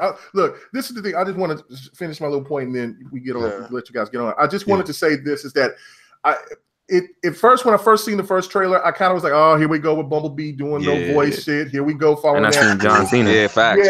And then I seen John Cena. I'm like, whoa, bro, come on, can you stop this? But then when they showed the second trailer, it made everything a lot better. It kind of reminds me about the Battle Alita. Battle Angel Alita, where the first trailer it didn't grasp, but the second one, like, oh shit, this is gonna be dope. I can't wait. Me neither. God, I'm so excited for that film. But overall, I think this is a thank you to the true vets of Transformers that's always wanted to see the Gen 1. We've seen these new versions of the Transformers for the younger audience, and they love it. They went to see it. They did this, but this to me is a testament to us who grew up watching it, and I hope to God that we all go and support it because because this is what we all have been waiting for, to see a live action movie, and we hope that all these people get the same voice actors. I would love to see the true Ironhide come out, all that, you know. Look, and if they tie in the story where they can bring it, where they talk about the Matrix and the story of the Quintessons and all of that, bruh, I'm so stoked. But I just wanted to say that, man. Kudos to this. I'm so excited. You don't think we being selfish because them kids don't know about these Transformers? They might That's what made them kids. If it was good enough for you, it's good enough for them. The hell with those kids. Those kids don't know what's good for them. What the hell, man? Listen, Addict need to learn. We grew up. They need to learn. What they don't understand is I'm 21. I'm 20. Damn, right? But you're still part of that wave, though. You're still part of that wave. Like you're part of that wave. You know what it is? Our generation has grown up. We are in control now. You guys be acting like I don't throw comic books. I can't have an opinion on shit. Right. Like, no, you can have all the opinion in the world. Doesn't matter for nothing. But you can still have it. You can still have it. It's still yours. But this is the reason why. But it don't matter for nothing. No, you know why? Because his generation is going to take over. After our dinosaurs is done and we done did what we wanted to do with how we got it. His generation is going to take over. And those cartoons that he watched, those Pokemons, whatever he loved, is a whole contingent of his people that grew up with that will actually do a live action Pokemon, a real one, that do him justice. You understand? We were being so beaten with this Transformers crap, we had to accept it because this is the only way we can consume it, opposed to watching the cartoons. That this is coming out now. I really think this is going to break records because they told you this is to be the jumping point if this works. This is a if it works movie. Do we know who like this new director is or whatever? I'm trying to get a feel. I don't really know, dude. That's what I'm asking. Just look at his age. We got to find out his age. Yeah, we got to do the science on that. I'm just curious because I mean he looked like he on the right path. I just want to see, I want to learn about the dude, see if he what else he got cooking. You gonna look at his Twitter line to see if you got to boot him out like this dude? The director is Travis Knight. He's 45. All right. Oh, he's 45. He's That's a good look. That's a good look. Hey, so he's the same director who did Kubo and the Two Strings animated film. That movie was fire. That movie was fire. Yes, it was. That was amazing. Promising. What movie? Kubo and the Two Strings. Kubo and the Two Strings. That stop motion animation film. Yeah. See it today. That movie. The music in the movie is fire. It's amazing. I brought the soundtrack. It's fire. That's what's up. I tell you, KingDavid, you got to get your ass out that basement. Oh, yeah, yo. You know what? I feel you, but when you got so much anime movies as well. Sorry, he's done the reason he's in it. The reason he's in his basement, he can't show his face in New York right now because he's hiding from Busta. Busta in Cali right now with you. He afraid of me right now. He had to jump on the flight. Yo, nah, David. We both had the same problem. I don't leave the house. Yo, listen. I'm gonna show you. Hang on. Before I'm gonna show you a trick. If you go in your closet, you can come out in other places. Listen. Just go in your closet and stay there until you can come out later. Whoa. All right. Yo, he threw me in the basement. I gotta throw him inside the closet. Hey, this ain't no, it's not gonna take him nowhere. Stop that. Go in the secret portal. All right, hang on. All right, tight up. We got tight up because we got a few minutes before everyone got dipped. So there's one last thing I want to touch on before we move on. Does anyone have any last opinions on Transformers? Chareece, I don't know if you got to say anything about it. I'm sorry, I was too busy laughing because the movie's gonna suck. Cold-blooded. I knew it was coming. Cold-blooded. Sorry. The last 3, I don't even know how many movies, just killed my desire to see it. I'm not watching it. I might send my daughter with her friends, give her some money. Are you gonna Redbox special it? But I'm not watching it. Hey, I feel like that with the Ninja Turtles though. They don't need to be no more Ninja Turtle movies. No. There won't be no more Ninja Turtles. Look, the only live action. Y'all seen the new show they got? Because those are fun. That's horrible. These kids don't know what cartoons are anyway. No, they don't. I remember that. I woke up one morning kind of like, man, let me look and check out what these kids is watching, man. Oh, no. And I'm like, no. We ain't talking about that. It's nothing. The only good cartoon out right now is Gumball. We don't stop that right now. A rematch. Yeah, I do like it. I do like Adventure Time. I do like Adventure Time is good. Go see what's that? Gravity Falls too. Gravity Falls and Steven Universe are the real good ones right now. But most cartoons are just like colors thrown on a page to make the kids just be hyper. That's it. Weirdo stuff. Yeah. But I'm still tripping off King over here telling people to go in the closet. He's getting his R. Kelly on. He's like, no, we are not going there. Listen, gang, get in there. Oh no, we are not going there. Hang on. Oh no, he's going in the closet. Oh shit! Get in there. All right, hang on. I think Op's trying to say something. You there, bro? You there? Yeah, there you are. Oh man! God damn! I'm trying to talk for the last hour and 30 minutes. Fuck! What hey man, you gotta speak. You gotta speak. God damn! Y'all keep going. All right. You got too many personalities in here, bro. You gotta hold your own, man. You gotta hold it. You gotta hold it. You gotta get that. Hey, you gotta watch go. Rap me, fuck it. All right. So the last topic before we sign out here, the last thing I want to bring up is a lot of us watched a lot of shows, especially in the mid 2000s, and probably one of the biggest ones, especially here, because on the panel we have a diverse group of people. Especially here, we got a lot of my blurs out there represent for the Black community and all around and stuff like that. So one of the biggest shows back in the mid 2000s that a lot of people were feeling was the Boondocks, because of the fact that they liked the way that they talked about culture between trying to fit in with whites and a lot of that, as well as kind of that outside perspective. Well, one of the co-directors and the designer for the show has gotten a contract and is doing a new series on Netflix about a Black samurai called Yusuke. And I'm really looking forward to it because of the fact that I like the way that he did the design, as well as he did a lot of fight scenes within Boondocks, which is always hilarious. So seeing the way that he's kind of bringing that over and doing something more traditional, and he is going actually historical with the way that they're going to be presenting Yusuke, I want to see how everyone thoughts about this, especially knowing everyone's past who might have seen that show. So David, you being the most outgoing right now, I want you to kick off the topic. Well, he said I don't go out at all, but if it's not like Afro Samurai 1 and 2, I really don't care for it. I thought those was the pinnacle of a black samurai going through feudal Japan at that period of time.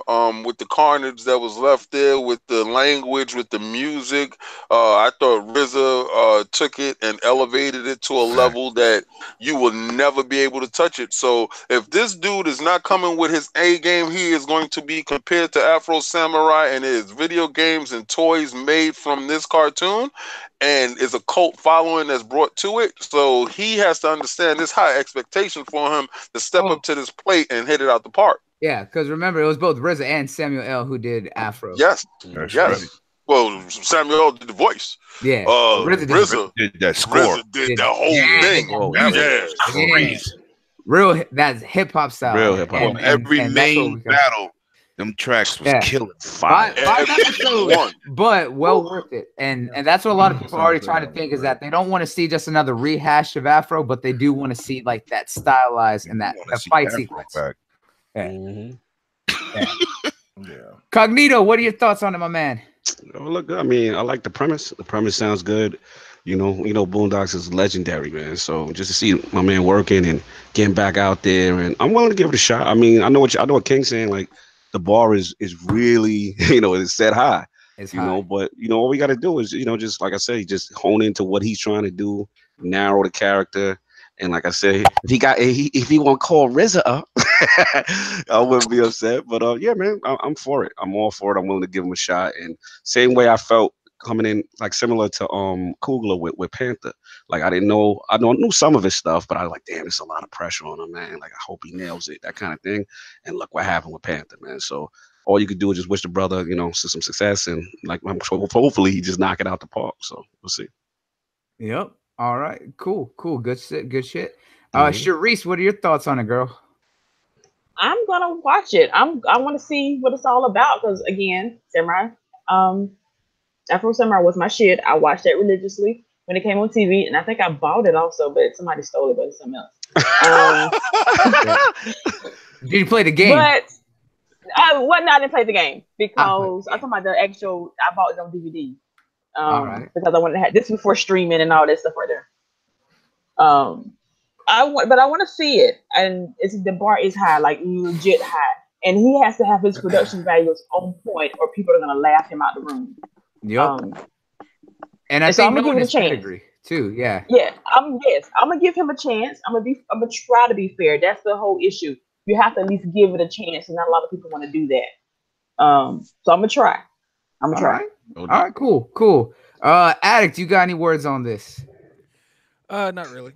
No, because you're the Afro Samurai connoisseur, so we needed that. We needed that negativity. Addict is for. Man, look, all I'm saying is I watched Afro Samurai. It was a good show, but at the end of the day, I haven't boycotted anything this year, so I need to start with something. And we're coming up to the end of the year. Wow. Man. Wait. I was like, do I gotta eject seat in the last 5 minutes? No. He's from West Virginia. You gotta understand. Like, I'm gonna tell you, man, there's a different type of coach out there. He not trying to see no black people with swords. Okay, hold on. So you just took something I don't want to watch. Why is Addict not used to this? I love you to death. But you set yourself up for that. I had to get you. Oh man, that was great. I think you was off for that. Native said the first boycott of the year for Addict is a black samurai. So I want to get your thoughts. He'll be out there in his khaki shorts and a tiki. Oh man, too funny. All right, good talk. So, some words right here. Yeah, I'm gonna give it a chance, but not gonna lie, this newer season of Boondocks that came back after hiatus, I wasn't feeling them that much. I don't know how y'all feel about I don't think he was on it though. I don't think he was being a co-director anymore at that. Okay, that makes sense because like they turned grappling to fucking down my ass, and I didn't like that part. It was garbage. Yeah. It was hot trash. But if he had nothing to do with that, I got hope for his show. It's gonna be good. I still have to finish Afro Samurai too because I never got a chance to. Bruh, it's like 5-6 episodes long, man. How you not? Right. I told you you watched the first one. I finished it, y'all. You watched all of Violet Evergarden in one night, but you can't watch Afro Samurai? Come on now. I don't like black people. It's a lot of stuff on Netflix. No, he's busy watching that One Piece over again. No, I saw people need to stay away from that filler mess. Yeah, that's all he's doing. I couldn't finish One Piece because I felt like for a whole summer and like half the winter they were in the desert, and I was like, yeah, I'm done with this. Like switch the manga. I trust me. In that desert for I felt like 2 years of my high school life. Like that sounds about right. That sounds about right. Actually, all right, G, you take it off and end it on for this topic. What are your thoughts on? You didn't even ask me. I'm sorry. I thought I got you. Yeah, get G. Just let me. Hey, dude, I can't wait. I'm excited, bro. I just want him to just give us a villain, something like Stink Meaner, dog, and have that full fighting, bro. Yeah, I'm stoked, dude. I love it. The artwork, everything, dude. So that's what's just bring it on. All right, now Mega, you get. Damn, you know I'm sorry. That was my bad. Oh man, yeah.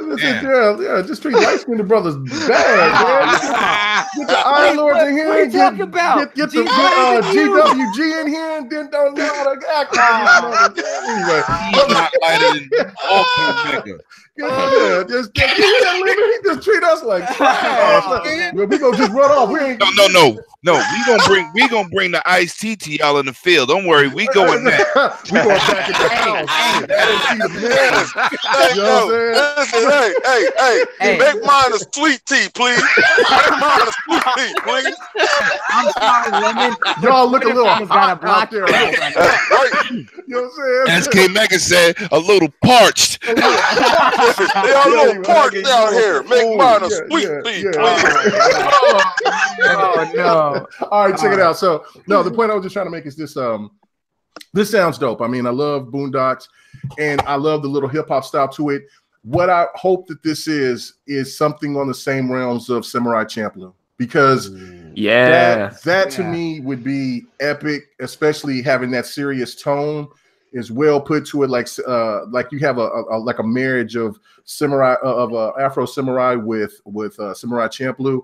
I think that would be just insane, especially with how you, like you said earlier, the combat, because it looks on a Boondocks looks pretty dope. So I can just imagine what he's going to do going full-fledged, showing full combat in a traditional style. So yeah, I'm all for it, man. I'll be checking that out. That might get the Blu-ray special, man, if it's good. Yeah, you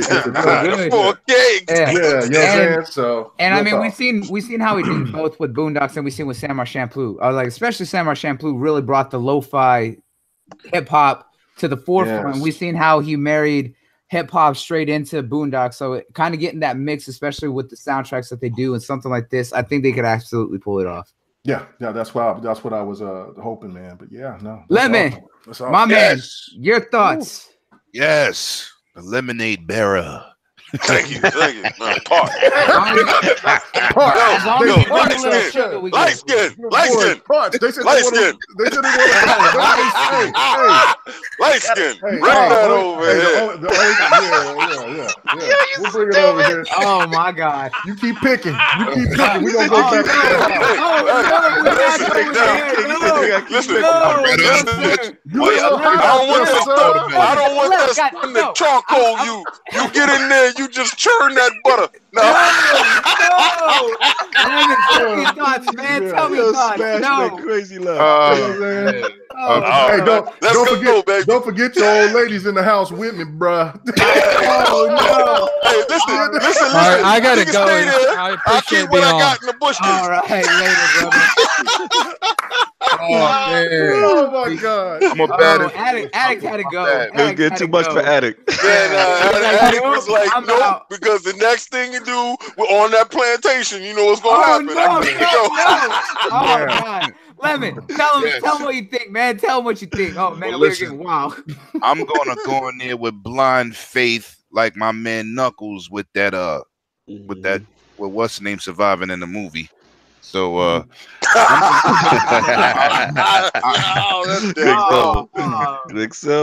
Quicksilver, yeah. I'm gonna go on it because let me tell you, whenever Huey went into one of his Afro Samurai moments on the Boondocks, them fight scenes was classic. Yep. Damn right. So, you know, I'm gonna go in there and have some faith with this guy. I don't care what, you know, I know what's name set a high standard for a Black Samurai anime or cartoon, but I'm gonna have faith because I'm telling you, I used to love when Huey used to be on that samurai shit. That shit was crazy. They should have did more of it. And them them Stead Mina fights, that was gangster, and that's an old ass man, couldn't see shit. So I mean, what about the fight between Huey and Uncle Ruckus outside the movie theater? Yes, that was dope. Classic moments. So this dude know what he's doing. So I like when he had Jim Kelly in there. We should right, yeah, another classical dude. We should or the old lady that whooped down on Riley, man. Oh no, he didn't go in. Killer whoop it. This dude don't have the ability to pull this off because he does, because his work speaks for itself. So I have complete faith in it. I look forward to watching it.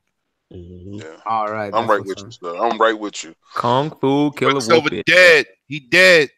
That's a fact, man. That's a fact. But bloody came up alive, baby. Hey, there's nothing to do. Nah, bro. Gotta pull a book out of Kmega's page. Hashtag Save Quicksilver. Yo, it's funny now. We all gonna be watching. There's no reason to do that, man. It's so then for that, then you bring back Uncle Ben too.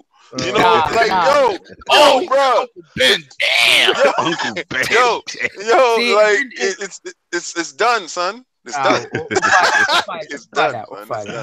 All right, but power brings great rewind button. Right? Bring back Killmonger. Bring back Killmonger. Yes, come on. Yes, that afford to do that for real. He had a whole movie. That man had a sequence. He's dead, son. Yeah. All right. Right. Anyways. Right. Anyway. I gotta say, I want to thank to everyone who was jumping in and out of the chat and in the show. Truly, it means a lot for everyone, from fans who are just now tuning in to those who've been following us for the past year. Truly, from me and the rest of the Smash crew, we're truly humbled by all y'all who come out and watch us every week. And even if you don't watch us live, still coming out after the show and listening to it, commenting anything, it does mean a lot. And I always want to give love to all the people here on the panel, the whole family, and I'm going to shout them out here and let them do their sign-offs. But seriously, for the past year, I didn't think that this would be where we're at. You know, we're still young, still new on the scene, and we're still growing. But people reaching out to us and y'all supporting us, it means the world to me. So truly, from the bottom of my heart, to any fan out there, no matter what style fan you are, from anime to TV shows, movies, comics, anything, truly, I love each and every one of you people. Yo, the best thing about this, like, not only us on the panel, but everybody's come a long way. Not just Smash, GRG, GWG, Iron Lords, bro. All y'all. Everyone. And like when we first started this, I said back then, I was like, this show is meant to be the cornerstone for all people to come out to have fun together. I don't care what your background is, anything else. We come out here to have a good time, and we all family here. And that's what showed today. We had 4 different groups going on, representing and all having fun together. Unless you're gonna boycott black people, because you know. Yeah. He said, hey. He said, Addict had to dip out real quick. Yeah, he had to go. He had to go. He had a rally he had to go to. My bad. Oh my God. Yo, listen, that's my man. That's my man. I can joke on him. That's my man. All right. So let's go ahead and let everyone here sign off for themselves. So Chareece, being the queen holding it down, please go ahead and let everyone know where they can find you at. First of all, I want to say thank you for Bloody for inviting me onto the show. Second of all, I want to thank all the fellas for being excellent and for keeping me laughing over here. Because y'all have been hella funny. I usually pop in Bloody stream and listen to y'all and some of the other streams. But this is my first time listening to the whole entire show. And y'all are fucking hilarious. I will keep y'all out again. First, then third, Grown Women Gaming here in the house. Again, shout out to GWG. Yes. Boogie and Delilah HD. Alright. You can check me out on Twitter, on Mixer. Xbox as always, because I am an Xbox fan girl. Sorry, just have to admit it. Yeah. I'm cute with it though. All right. Hey, that's all it is. Wherever you game, man. That's all you. You be the fan you want to be. Oh, yes, hey, and again, gaming is gaming. That's how I see it. Gaming is gaming. Yes. I was like, so her Yes, information. y'all have a lovely day. Down below. So if you don't get where they're saying, it will be in the description. So do check that out. Next up, Cognito, David. Let them know where to find you guys. You already know. First off, salute on your anniversary. That's off top. Because it's good to see you growing. You know, like I said, one thing about the Lords, we definitely appreciate talent. And brother, you're talented. We like what you're doing, and you got your lane. You're finding your lane. You're getting your niche. And always like talking Destiny to get you riled up anyway. You know what I'm saying? So, yo, salute for having me. I'm glad. And low key, I'm glad I wasn't able to make the other ones and make this one. You know what I'm saying? Because this was lit. And all my brothers here on the panel, man, huge fan of all of y'all. And like you said, buddy, just to see all these different podcast groups come together, everybody having a good time, everybody bugging out. This was lit, man. So salute. You already know Iron Lords podcast. Every Sunday is the Lord's Day. Tomorrow's a big one. We're going to have that post XO 18 impressions, all that good stuff. And it should be the best bot, Kiss Move in the building, Dreamcast guy in the building. So it should be fun. Check us out 11 a.m. Eastern on the Iron Lord Podcast YouTube channel. All right. David, let them know. Yeah, listen, me and Bloody go back. We go back probably the same amount of time for the podcast. And he's a warm brother. He's a brother. So when I couldn't make it or whatever, and I texted him and I told him exactly what was going on, you know, because I was up 24 hours. Fighting Busta Rhymes. No, actually, he sent Busta Rhymes in my dream to wake me up to make me like, yo, you know. So, and I looked at the time, and it was exactly 1:34, and that was my heart reaching out to you, understanding that my brother in there needs me in there. He asks me, he doesn't ask me too much, and when he's in my inbox, I gotta respond to the call. Thanks. So, I'm so glad that I did get down here because everybody I do mess with is in here. Like it's crazy, right? So it was fantastic. It was lit. You can catch me at Iron Lords Podcast on Sunday. Every day is the Lord's Day. Y'all know that. Football season is 11 a.m. When we get back to normal time, that's 1 p.m. You can also catch me on Combat Talk with the King on Iron Lords channel on YouTube. And also I have King of Statues coming as KOS. Ooh. I have a bunch of statues up here that's going to be unboxed. We're going to, do the sideshow thing. We're going to talk about them. We're going to get that collector community up. A lot of times, we are collectors as well. We have turned into video game collectors too with a background. All my collectors edition still in their boxes right here. You can see all that. See? That all ties in. We're not limited to one space. We actually encompass a whole bunch of different things. So that's why we talk sports. That's why we talk games. That's why we talk collectibles. That's why we talk comics. We are multifaceted. We are not pigeonholed in any direction. So I'm here to support my fellow teammate.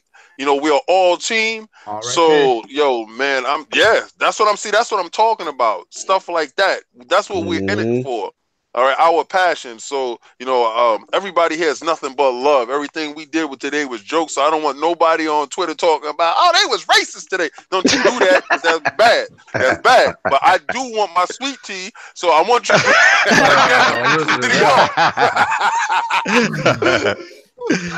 Good fool. Oh, this guy. But yeah, I follow the Lords, and as well as Kmega and Lemon with GRG.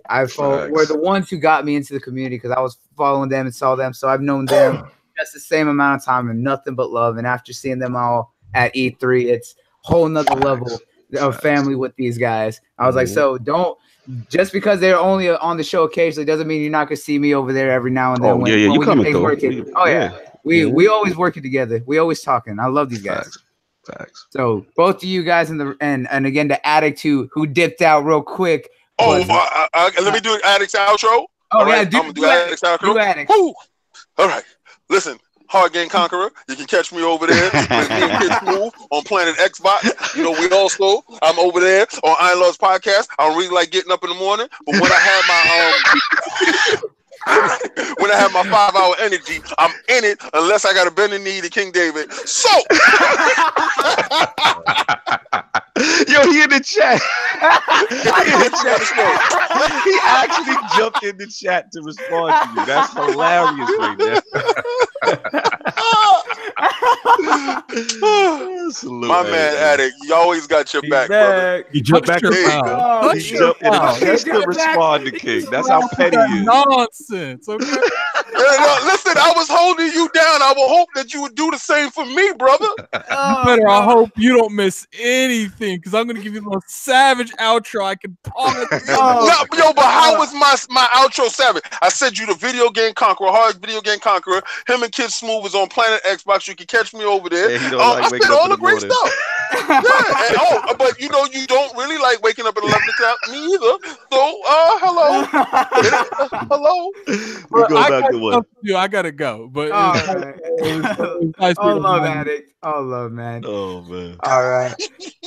Kmega, let them know what's going on. Tell them where they catch you at, man. Well, first, what they'll catch me at is while he wants this tea, me and Lemon is in there with all the ladies. Oh, no. We'll let y'all women go ahead. We'll all turn. We'll make that tea good, sweet for y'all fellas out in the field. And then we'll all go back into the house and discuss it. Yeah, y'all keep drinking that tea in the field. In the house. I know y'all parched. Y'all parched. Polish that silver. Anyway, so yeah, you can come check. You can check out. All right, I'm gonna have to have you calm down there, Mr. Candy.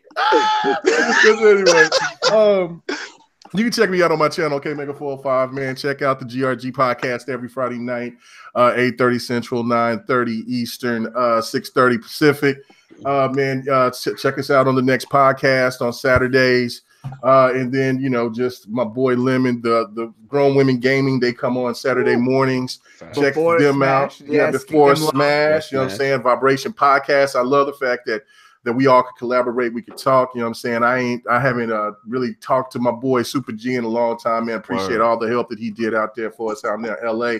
Great to see the Iron Lords, man. That was really cool. It's an honor to meet you guys and to be here tonight. So, man, I keep saying tonight. I'm so used to doing podcasts tonight. Today, it don't matter. Yeah. Anyway, so just a great moment, just a great time to nerd out, talk about something other than gaming because we're gonna be talking about a lot of gaming here in the next few hours. So it's all what it is. Thank you. It's great. It's an honor for you to have me come on and do your anniversary, Knuckles. Congratulations, brother. Oh, thanks, man. Thanks, brother. It's all thanks to you, Kmega. You're the one who brought me out into the community, gave me my first spotlight. You're the one who got me to do this. So this wouldn't have been possible without you, man. He said don't start crying. Hey, this is just the first year. I was like, Smash is here to stay. We're gonna be here 5 years from now. Yeah. We don't need no bloody tears now. No. We don't need that. Not right now, man. So me and King can't be on the same podcast no more. We be tearing you up, bloody. Come on. Keep him in the closet. Be lit. Hey, someone get R. Kelly out of here, man. Come on. I didn't send nobody to the closet. Hey, you get out of here. Oh, light skin. KingDavid. Let me tell me where they can find you at, bro. Man, you can find me at 108 Dragons TV. You can find me at our wonderful GRG podcast on Friday nights, like my boy Kmega said. But before I even get into all that, let me tell you, man, this dude, Bloody Knuckles, the Iron Lords, y'all some amazing guys, man.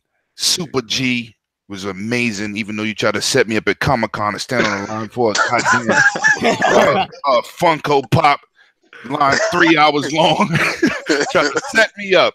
But just to be part of this, happy anniversary to my dog.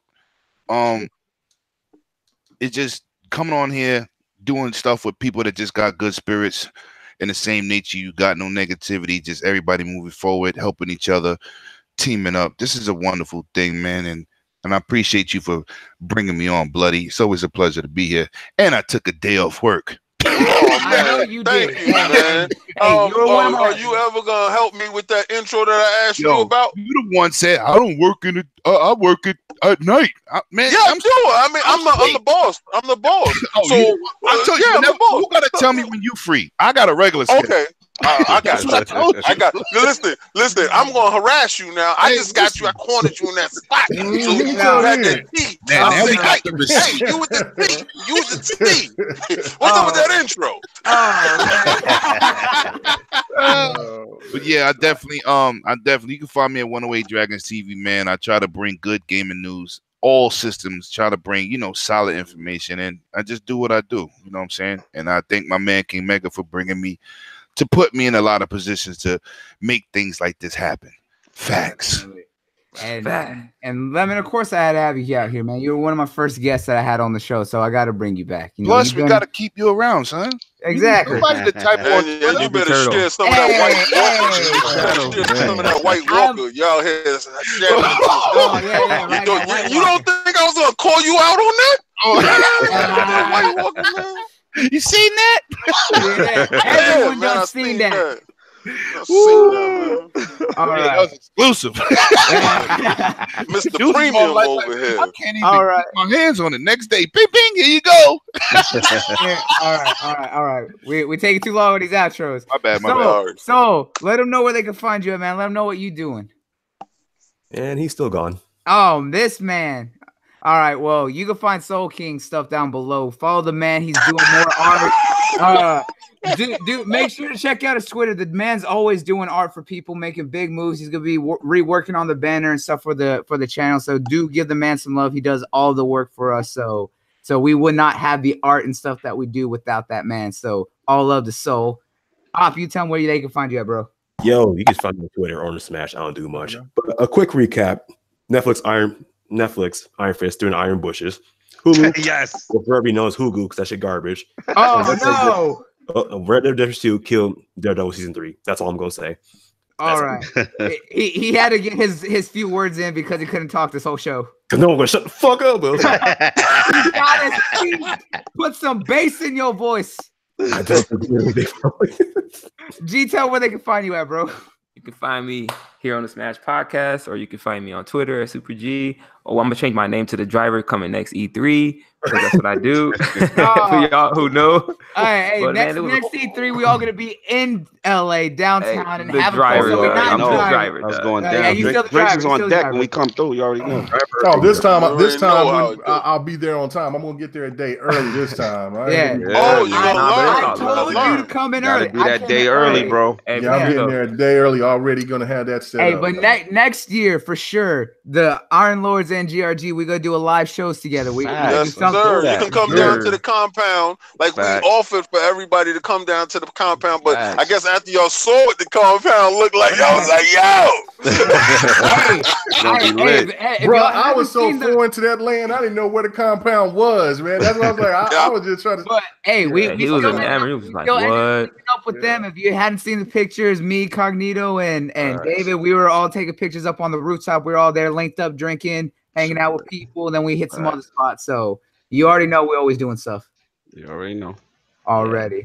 But I mean, it's nothing but love, though. I appreciate you guys coming through. I love being on this podcast, man. It's all good love. So all love. So again, from everyone who's still watching, everyone who has, please share the video with everyone. I don't say it enough, but please like, share, smash the like button. Smash it. Smash the I was like, button. we got a button set up here, so that way we're trying to do more and expand from not just the content that we're putting here on the channel. We're trying to stream more and stuff like that. So if you want to help us out, even 5 cents, throw it down there. That we don't ask for anything. All we do this is for love and just sharing out with y'all.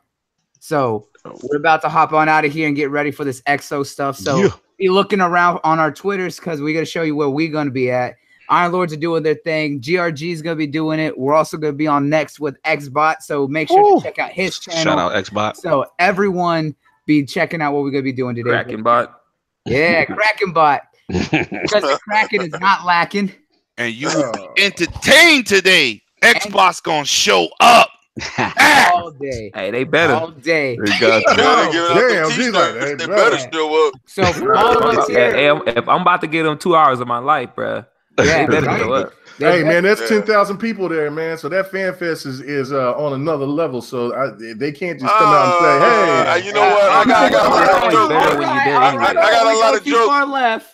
I got a lot of jokes. Let me leave that 10,000 alone. Let's back up out of that. Yeah. So everyone transition over. But from all of us here, peace out and check you later, guys. All right. Peace.